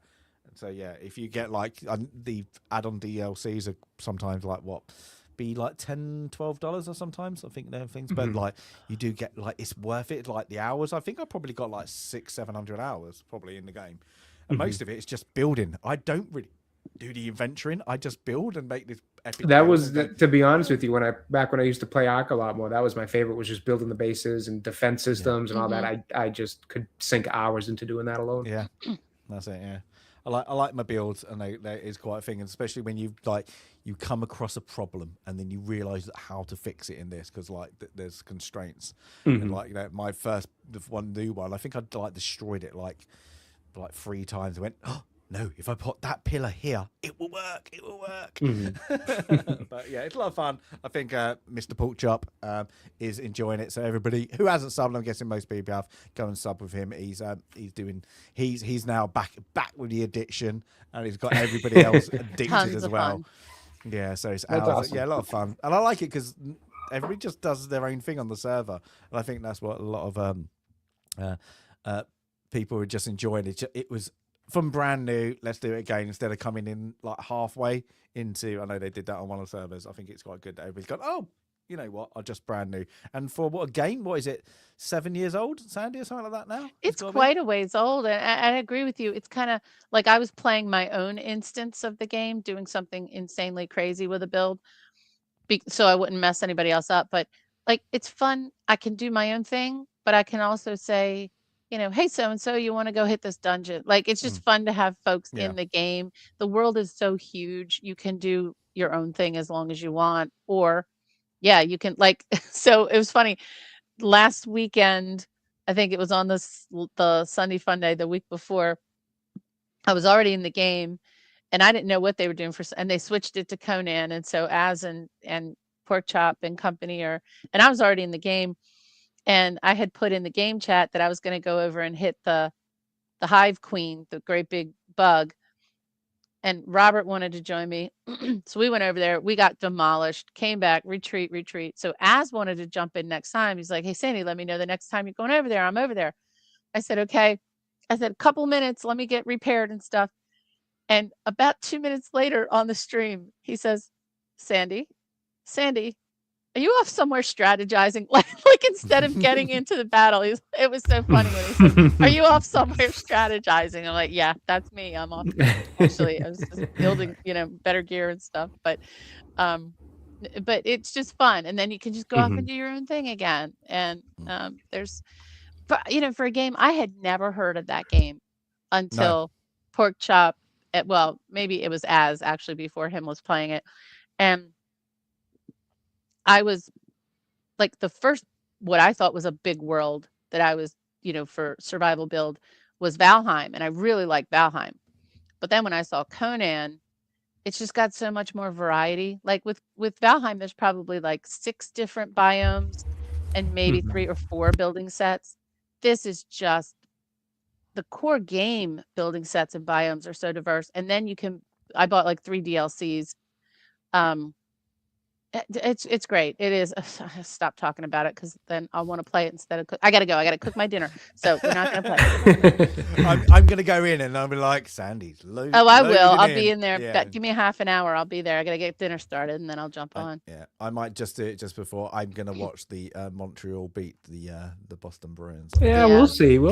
I'll be keeping tabs on the game. It is. I will be watching that game. Yeah. That's it. I think I'm gonna have to watch at least. Try and stay awake till the first period at least, and then like if sometimes it gets epic and I'm like, it's 2:00 in the morning, this game is great, I'm gonna keep my eyes open. That's it. But yeah, that's it. Yeah, it's gonna be a good one. But I hope you guys make a load of snowmen tomorrow. Yeah, if you can. Send pictures. I have more than enough to be able to. That's for sure. That's it. Oh, you can have your little kid. If you got him like one of them suits where he just arms out. And He's got the big snow suit and he's got the big inflatable sled that you can just kind of pull around. We've done it once already with some of the snow we've gotten, and he loved it. So once it all settles, we'll do a bit of that as well.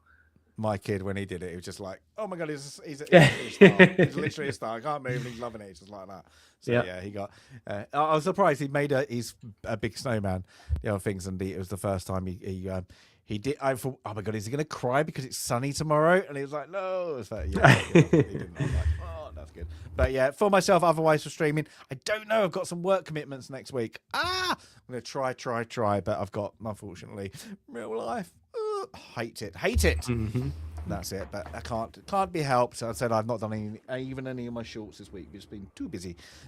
Same here. That's it. Yeah, it's just when life gets away. But hopefully it'll calm down soon. But everybody, have a great one. Support the Montreal Canadiens tonight. Only team you really want to. Think about it. Do you really want to support the Montreal Canadiens, though, chat? Well, at least they can cope with the bloody little bit of snow, the Canadians. Come on. I mean, we can cope with it here. We're just going to bitch about it the whole time. That's our thing. There we go. The true British way. If you're not moaning, you're not happy. There we go. Anyway, guys, have a great one. And we'll see you for we got 2 good ones. 1984 ones. The Terminator and Beverly Hills Cop. So, Jay, they're both yours. You got 2 in a row. Oh, then. Yes. Oh, well, there we go. I think I needed 2 in a row for Jay. Let's go. Yeah. So, until then, everybody, have a great one. Remember to sub to these 2 if you're not already subbed. Have a great one. And we'll see you in the next stream. Bye for now.